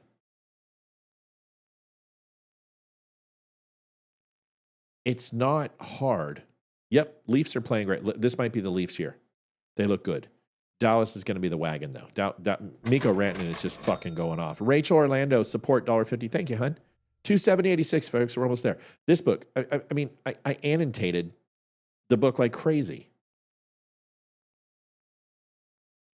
So how I read is that's the best way. Here's a paragraph. June 2022. Okay, it's in June 2022. Reporters infiltrated a children's event in a gay bar and drag queen strip club in Dallas, Texas. At this event, woke mothers lined up to bring their young children between the ages of 2 and 10 to the strip club to attend drag queen strips show for kids. Here's how I read. Are you ready? June 2022. Kids, gay, Dallas, Texas, event, mothers, ages 2 through 10, kids, strip show. That's how I read. And I can tell you that entire paragraph because my brain doesn't read the to, the and, the where, the with, the was. It essentially takes all prepositions out of it. It takes it takes just the key points, the nouns, the verbs, the adjective, not even adjective, nouns and verbs of the sentence, and sometimes the action. But I scan that entire paragraph. And instead of reading, like, you know how you can read one sentence? You don't need to, you just look at it and you can read the whole sentence without going to each word. You just take in the sentence. I take in paragraphs the same way. That's how I read. And on my SATs and ACTs, reading comprehension and reading retention were state of the art. I had a 12th grade reading level in 4th grade. And when I read something, I can remember it. So is Gavin Newsom a liar? Maybe. But he also said he has dyslexia, and so do I. Severe. So mine is coupled with ADD. And I've learned to really master the ADD, but there's times where I do go off on tangents, but I usually bring us home. But dyslexia is something I still suffer from. I still get numbers and names backwards. That's why Lois, I always call Louise, because I don't see the E. Or I see the E, and I can't explain why I do it. If I knew why I do it, I would fix it. But am I going to defend Gavin Newsom? Yes. By the way, read this book. We're going to be giving away an autographed version of this. We're going to have some prizes for May 16th. I don't think I've told you, but there will be some prizes we're going to be giving away, including a Don't Unfriend Me jacket, the Woke Mind Virus, a Don't Tread on Me wooden flag signed by Frank Ozgeist, who was there at Benghazi with Tonto. And we're going to try to give away some other stuff. Matt Squirrel. Sometimes. That's what you get with me. Yeah, but it's not speed reading for me because I'm retaining, right? But you got to understand, guys, when I was in 1st grade, I read 250 books over the summer. And we cataloged all. My mother ran B. Dalton Bookseller, and I was reading at 19 months. Basic books, 3 sentences, 3-word sentences, things like that. I read Hondo at 6 years old. Louis L'Amour. I read War and Peace, I think, at 8.5, 9. And it took me all summer to read it, but I read it. All Quiet on the Western Front. Winston Churchill Chronicle. The Warren Reports. 26 volumes of the Warren Reports. The Raymond E. Feist series, Magician and Bastard series, Tolkien, John Sanford series. I love books. I love to read. It's just it's not as prominent as it was in my life at one point because it's what I used to do. Now I do a lot of video games.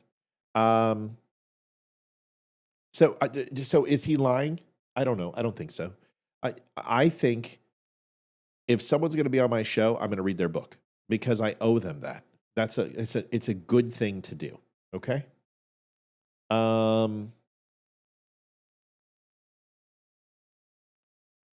Jasmine Crockett. Holy crap. Will Kane. I got to be honest with you. Seems like I really like Will Kane. I think he's an up-and-comer on Fox News. I think he'll have a primetime slot soon. Whoever did his set, he did a great job. It's really good. Thomas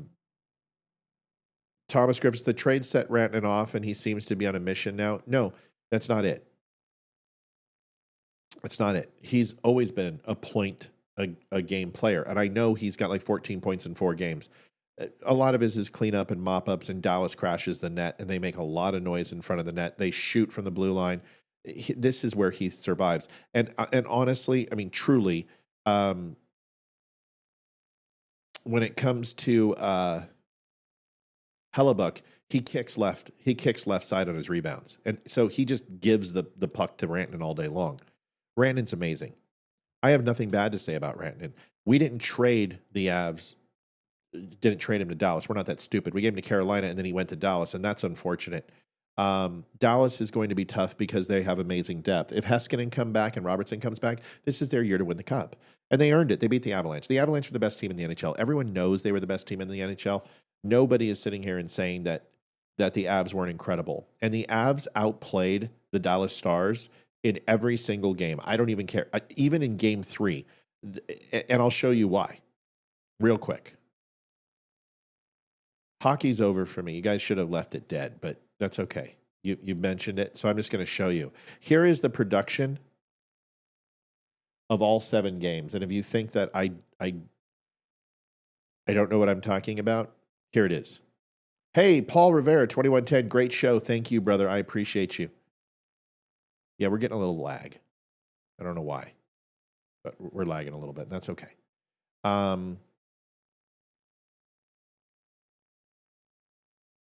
Okay.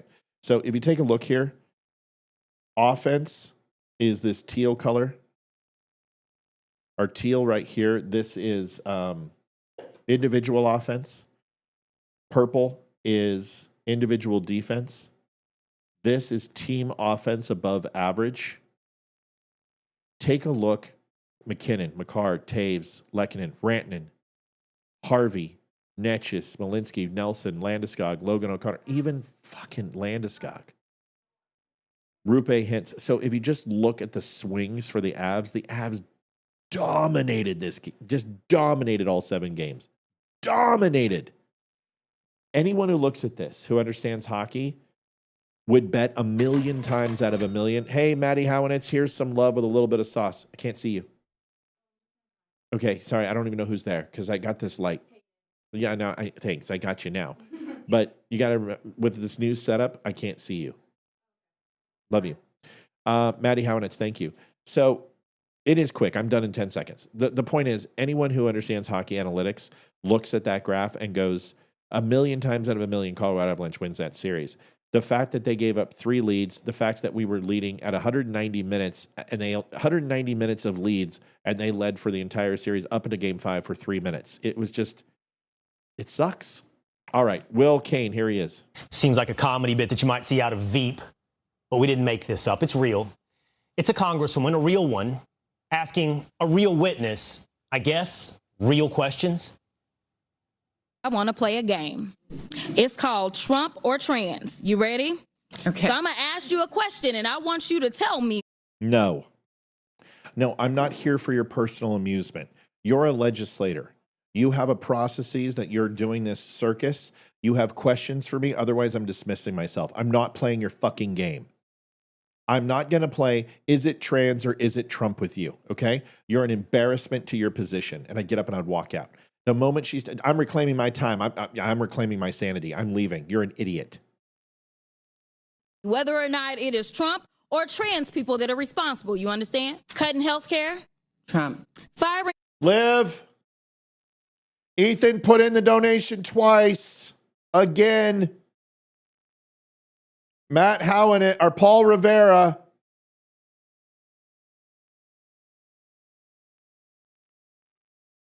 Paul, why are you saying it's in twice? I don't understand.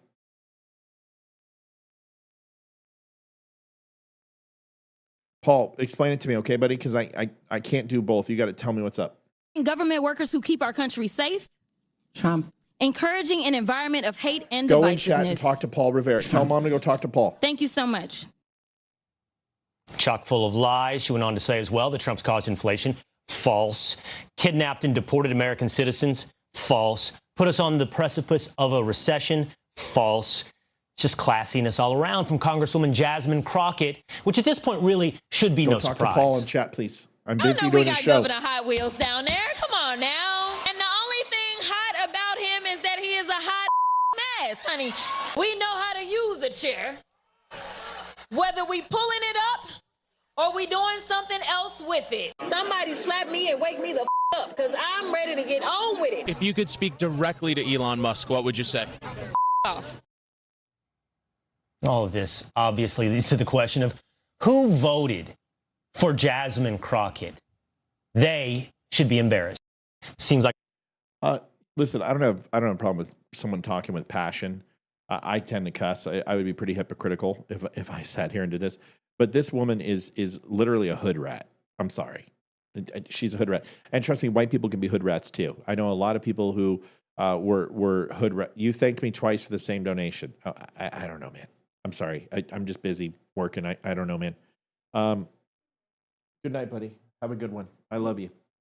So here is Jasmine Crockett one more time. They try to act like, oh, political violence, it's the Democrats and it's the liberals. And it's like, actually, I mean, I'm not going to say that like a left-leaning person cannot be violent because that would be like crazy to say that somebody can't be. But baby, y'all got the white supremacists galore, okay? Like all of them. You got the Proud Boys. You got the neo-Nazis. You have people that literally should be classified as domestic terrorists, because a lot of times that is what they are doing. They're engaging in domestic terrorism. And guess what? They all align with your side. Yeah. Including the KKK. So, like, I mean, this is who aligns. Yes, the group that is down to 3,000 people now votes for anything other than Democrat. That's how bad you are.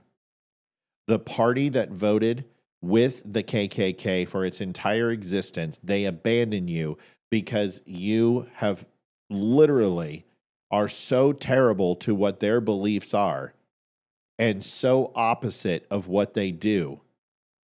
And you have abandoned every other small southern state because of your shame for literally being the party of the Jim Crow, KKK, civil rights violations, and we can go on and on, the modern day slave plantations, that even the Klan that has been dwindled down to 3,000 support Trump. We'll own that. But what's funny is in 56 and 61, you had 700,000 Klan members all over Chicago, all over Illinois, all over Boston, and all over the country supporting your party. Please don't give me this bullshit about the great party switch. What you don't seem to want to understand is that once the South left Democrat control, they got better. Infrastructure came back. Education got better. They started becoming a little bit more awake. The decades they were behind from the North started to dwindle. And they realized that constant hate of their own people was not the way to go. It took conservative influence to slowly do generational change. Don't tell me about a party switch, because it took them 20 fucking years to vote for anyone other than a Democrat. The first one they voted for was Ronald Reagan in 1980.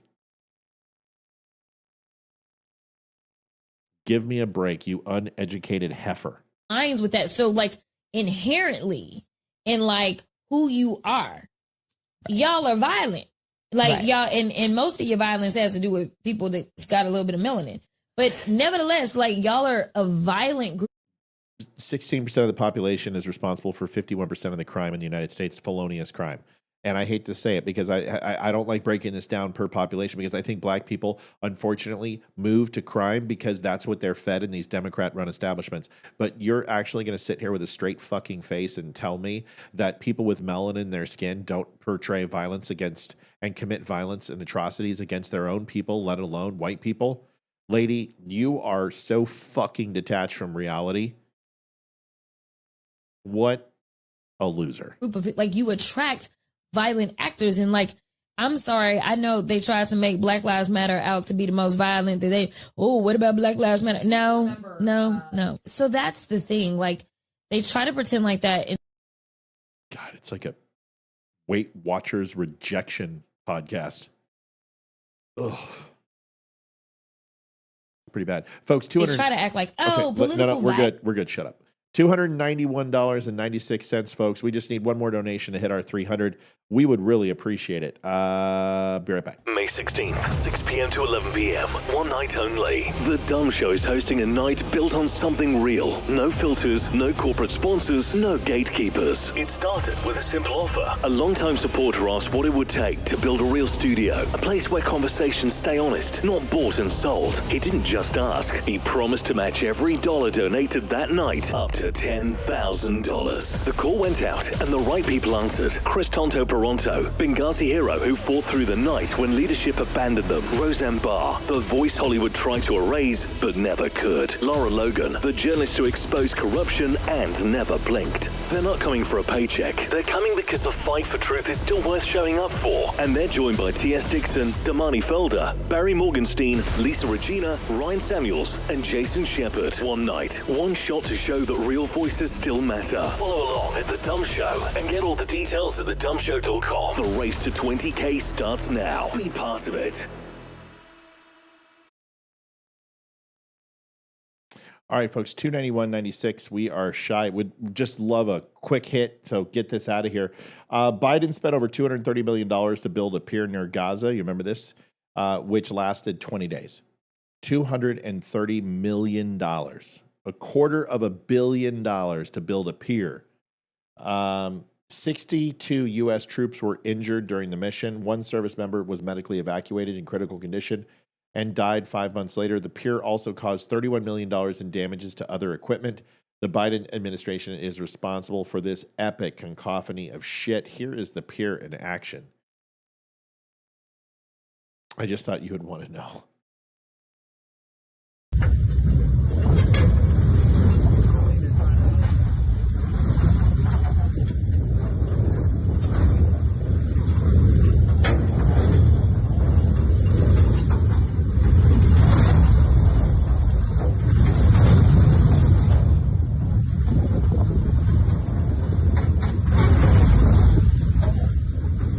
If Build Back Better was a pier. Come on. I mean, seriously, man, you wonder why his presidency was fucked up as Hogan's goat. Last one, folks. I really want to hit gold tonight. I really, really, really want to hit gold tonight. If someone could jump in and save the day, please, so I can maybe get off a little bit early. I've got a 1:40 video. Chris Murphy is demanding that Abrego Garcia is brought back. Was immediately shut down by Kristi Noem. This popcorn, or grab your popcorn. This one's great. Garcia is a citizen of El Salvador and should never have been in this country and will not be coming back, was her line. This is a 1:40 with Senator Chris, I'm a multimillionaire, Murphy. Listen to this. Yeah, that's a peer, Judy. Here is the exchange. Folks, we got to hit it. Come on now. 291. I want to hit this tonight and I don't want to go. Come on now. Let's go. Please. I don't ask usually. Here you go. Requires the administration to facilitate Kilmar Abrego Garcia's release from El Salvador. Can you describe the steps that you have taken to facilitate this release? And specifically, can you answer as to whether you have reached out to your counterpart in El Salvador to facilitate Mr. Abrego Garcia's release? Abrego Garcia is a citizen of El Salvador and should never have been in this country and will not be coming back to this country. There is no scenario where Abrego Garcia will be in the United States again. If he were to come back, we would immediately deport him again because he is a terrorist, he's a human smuggler, and he is a wife beater. You've read the Supreme Court decision. Does the Supreme Court decision not require you to facilitate the return of Mr. Abrego Garcia? The Trump administration is complying with all court orders and judges' orders. Does the Supreme Court order require you to facilitate the return of Mr. Abrego Garcia? Is a citizen of El Salvador. It is up to the president of the El Salvador to make the decision. You're a defendant in the if he case. is coming back. It's been a big topic of conversation between all of us, between the country. When the president visited the United States of America, it was discussed and talked about there. The president has been very clear on this issue, as the Secretary of State and I have as well. Abrego Garcia is not a citizen of this country and is a dangerous individual who does not belong here. I will not ask another question, Madam Chair. But the discussion, we would immediately. But the discussion ends when the Supreme Court rules 9-0 that you have to facilitate his release, and the fact that you can't even acknowledge court decision. She doesn't have to acknowledge it because they didn't specifically say they had to facilitate his release. At the behest of Venezuela, wanting him to return, they would have to facilitate. They can't go and just listen. This guy's a fucking gang member. We saw the video. We saw the statements, 18 different statements of domestic abuse. We saw the video where he was accused of trafficking. The guy's an MS-13 gang member. He openly admitted it himself when he said he would not go back because of rival gangs. Thank you, Mike Lynch. Appreciate it. Great analysis. Always great show. So give me a break. This guy's not coming back. Like Donald Trump, it will require literally someone flying a plane down there, putting him on and taking him away. They are not bringing him back. Good. I'm sorry. I don't care. You're not an American citizen. Get the fuck out of our country. We don't want you here. That's it. No offense. We don't want to be like England. Thank you, Sandra. Appreciate you so much. $10.80. We don't want to be like England. We don't want to be like Germany. We don't want to be like Canada. We don't want to lose our identity. We want to remain a country of people who love it here, who want to be Americans, who want to matriculate into our country and absorb what we are about, not try to redefine us into something we're not. We're sick of you. Get the fuck out. Leave. Angela Hills to help you make goal. Thank you, man. We love you. We appreciate you. And everybody, Thank you so much. Great that we hit goal, and I can't thank you enough. That's a good number, $333. Ash is very happy. She comes in here at this time and says, Dad, it's time. You notice it's 21:30. She just walked in. She's like, Dad, it's time to go. I want my love. I'm not getting it. I'm ready to go. What the hell's wrong with you? Come here. Can you come up? Come here. Come here. Come on. Up. Up. Come here. Ash. Right here. Ash, come here. Thomas. Okay. Come here. Come here, baby. Come over here. Where the fuck are you? Come here. Come here. Come up here. Come here. Jump up. Up. Okay, come here.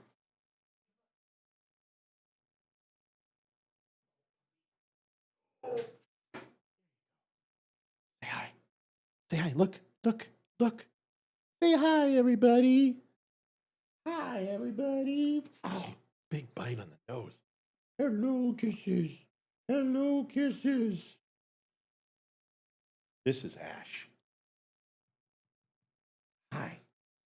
Say hi to everybody.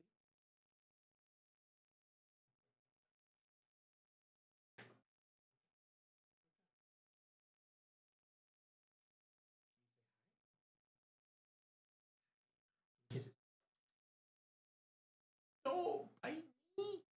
Don't bite me. Isn't she great?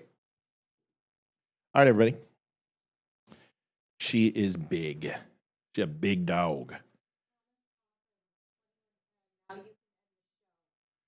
Thomas, 2110.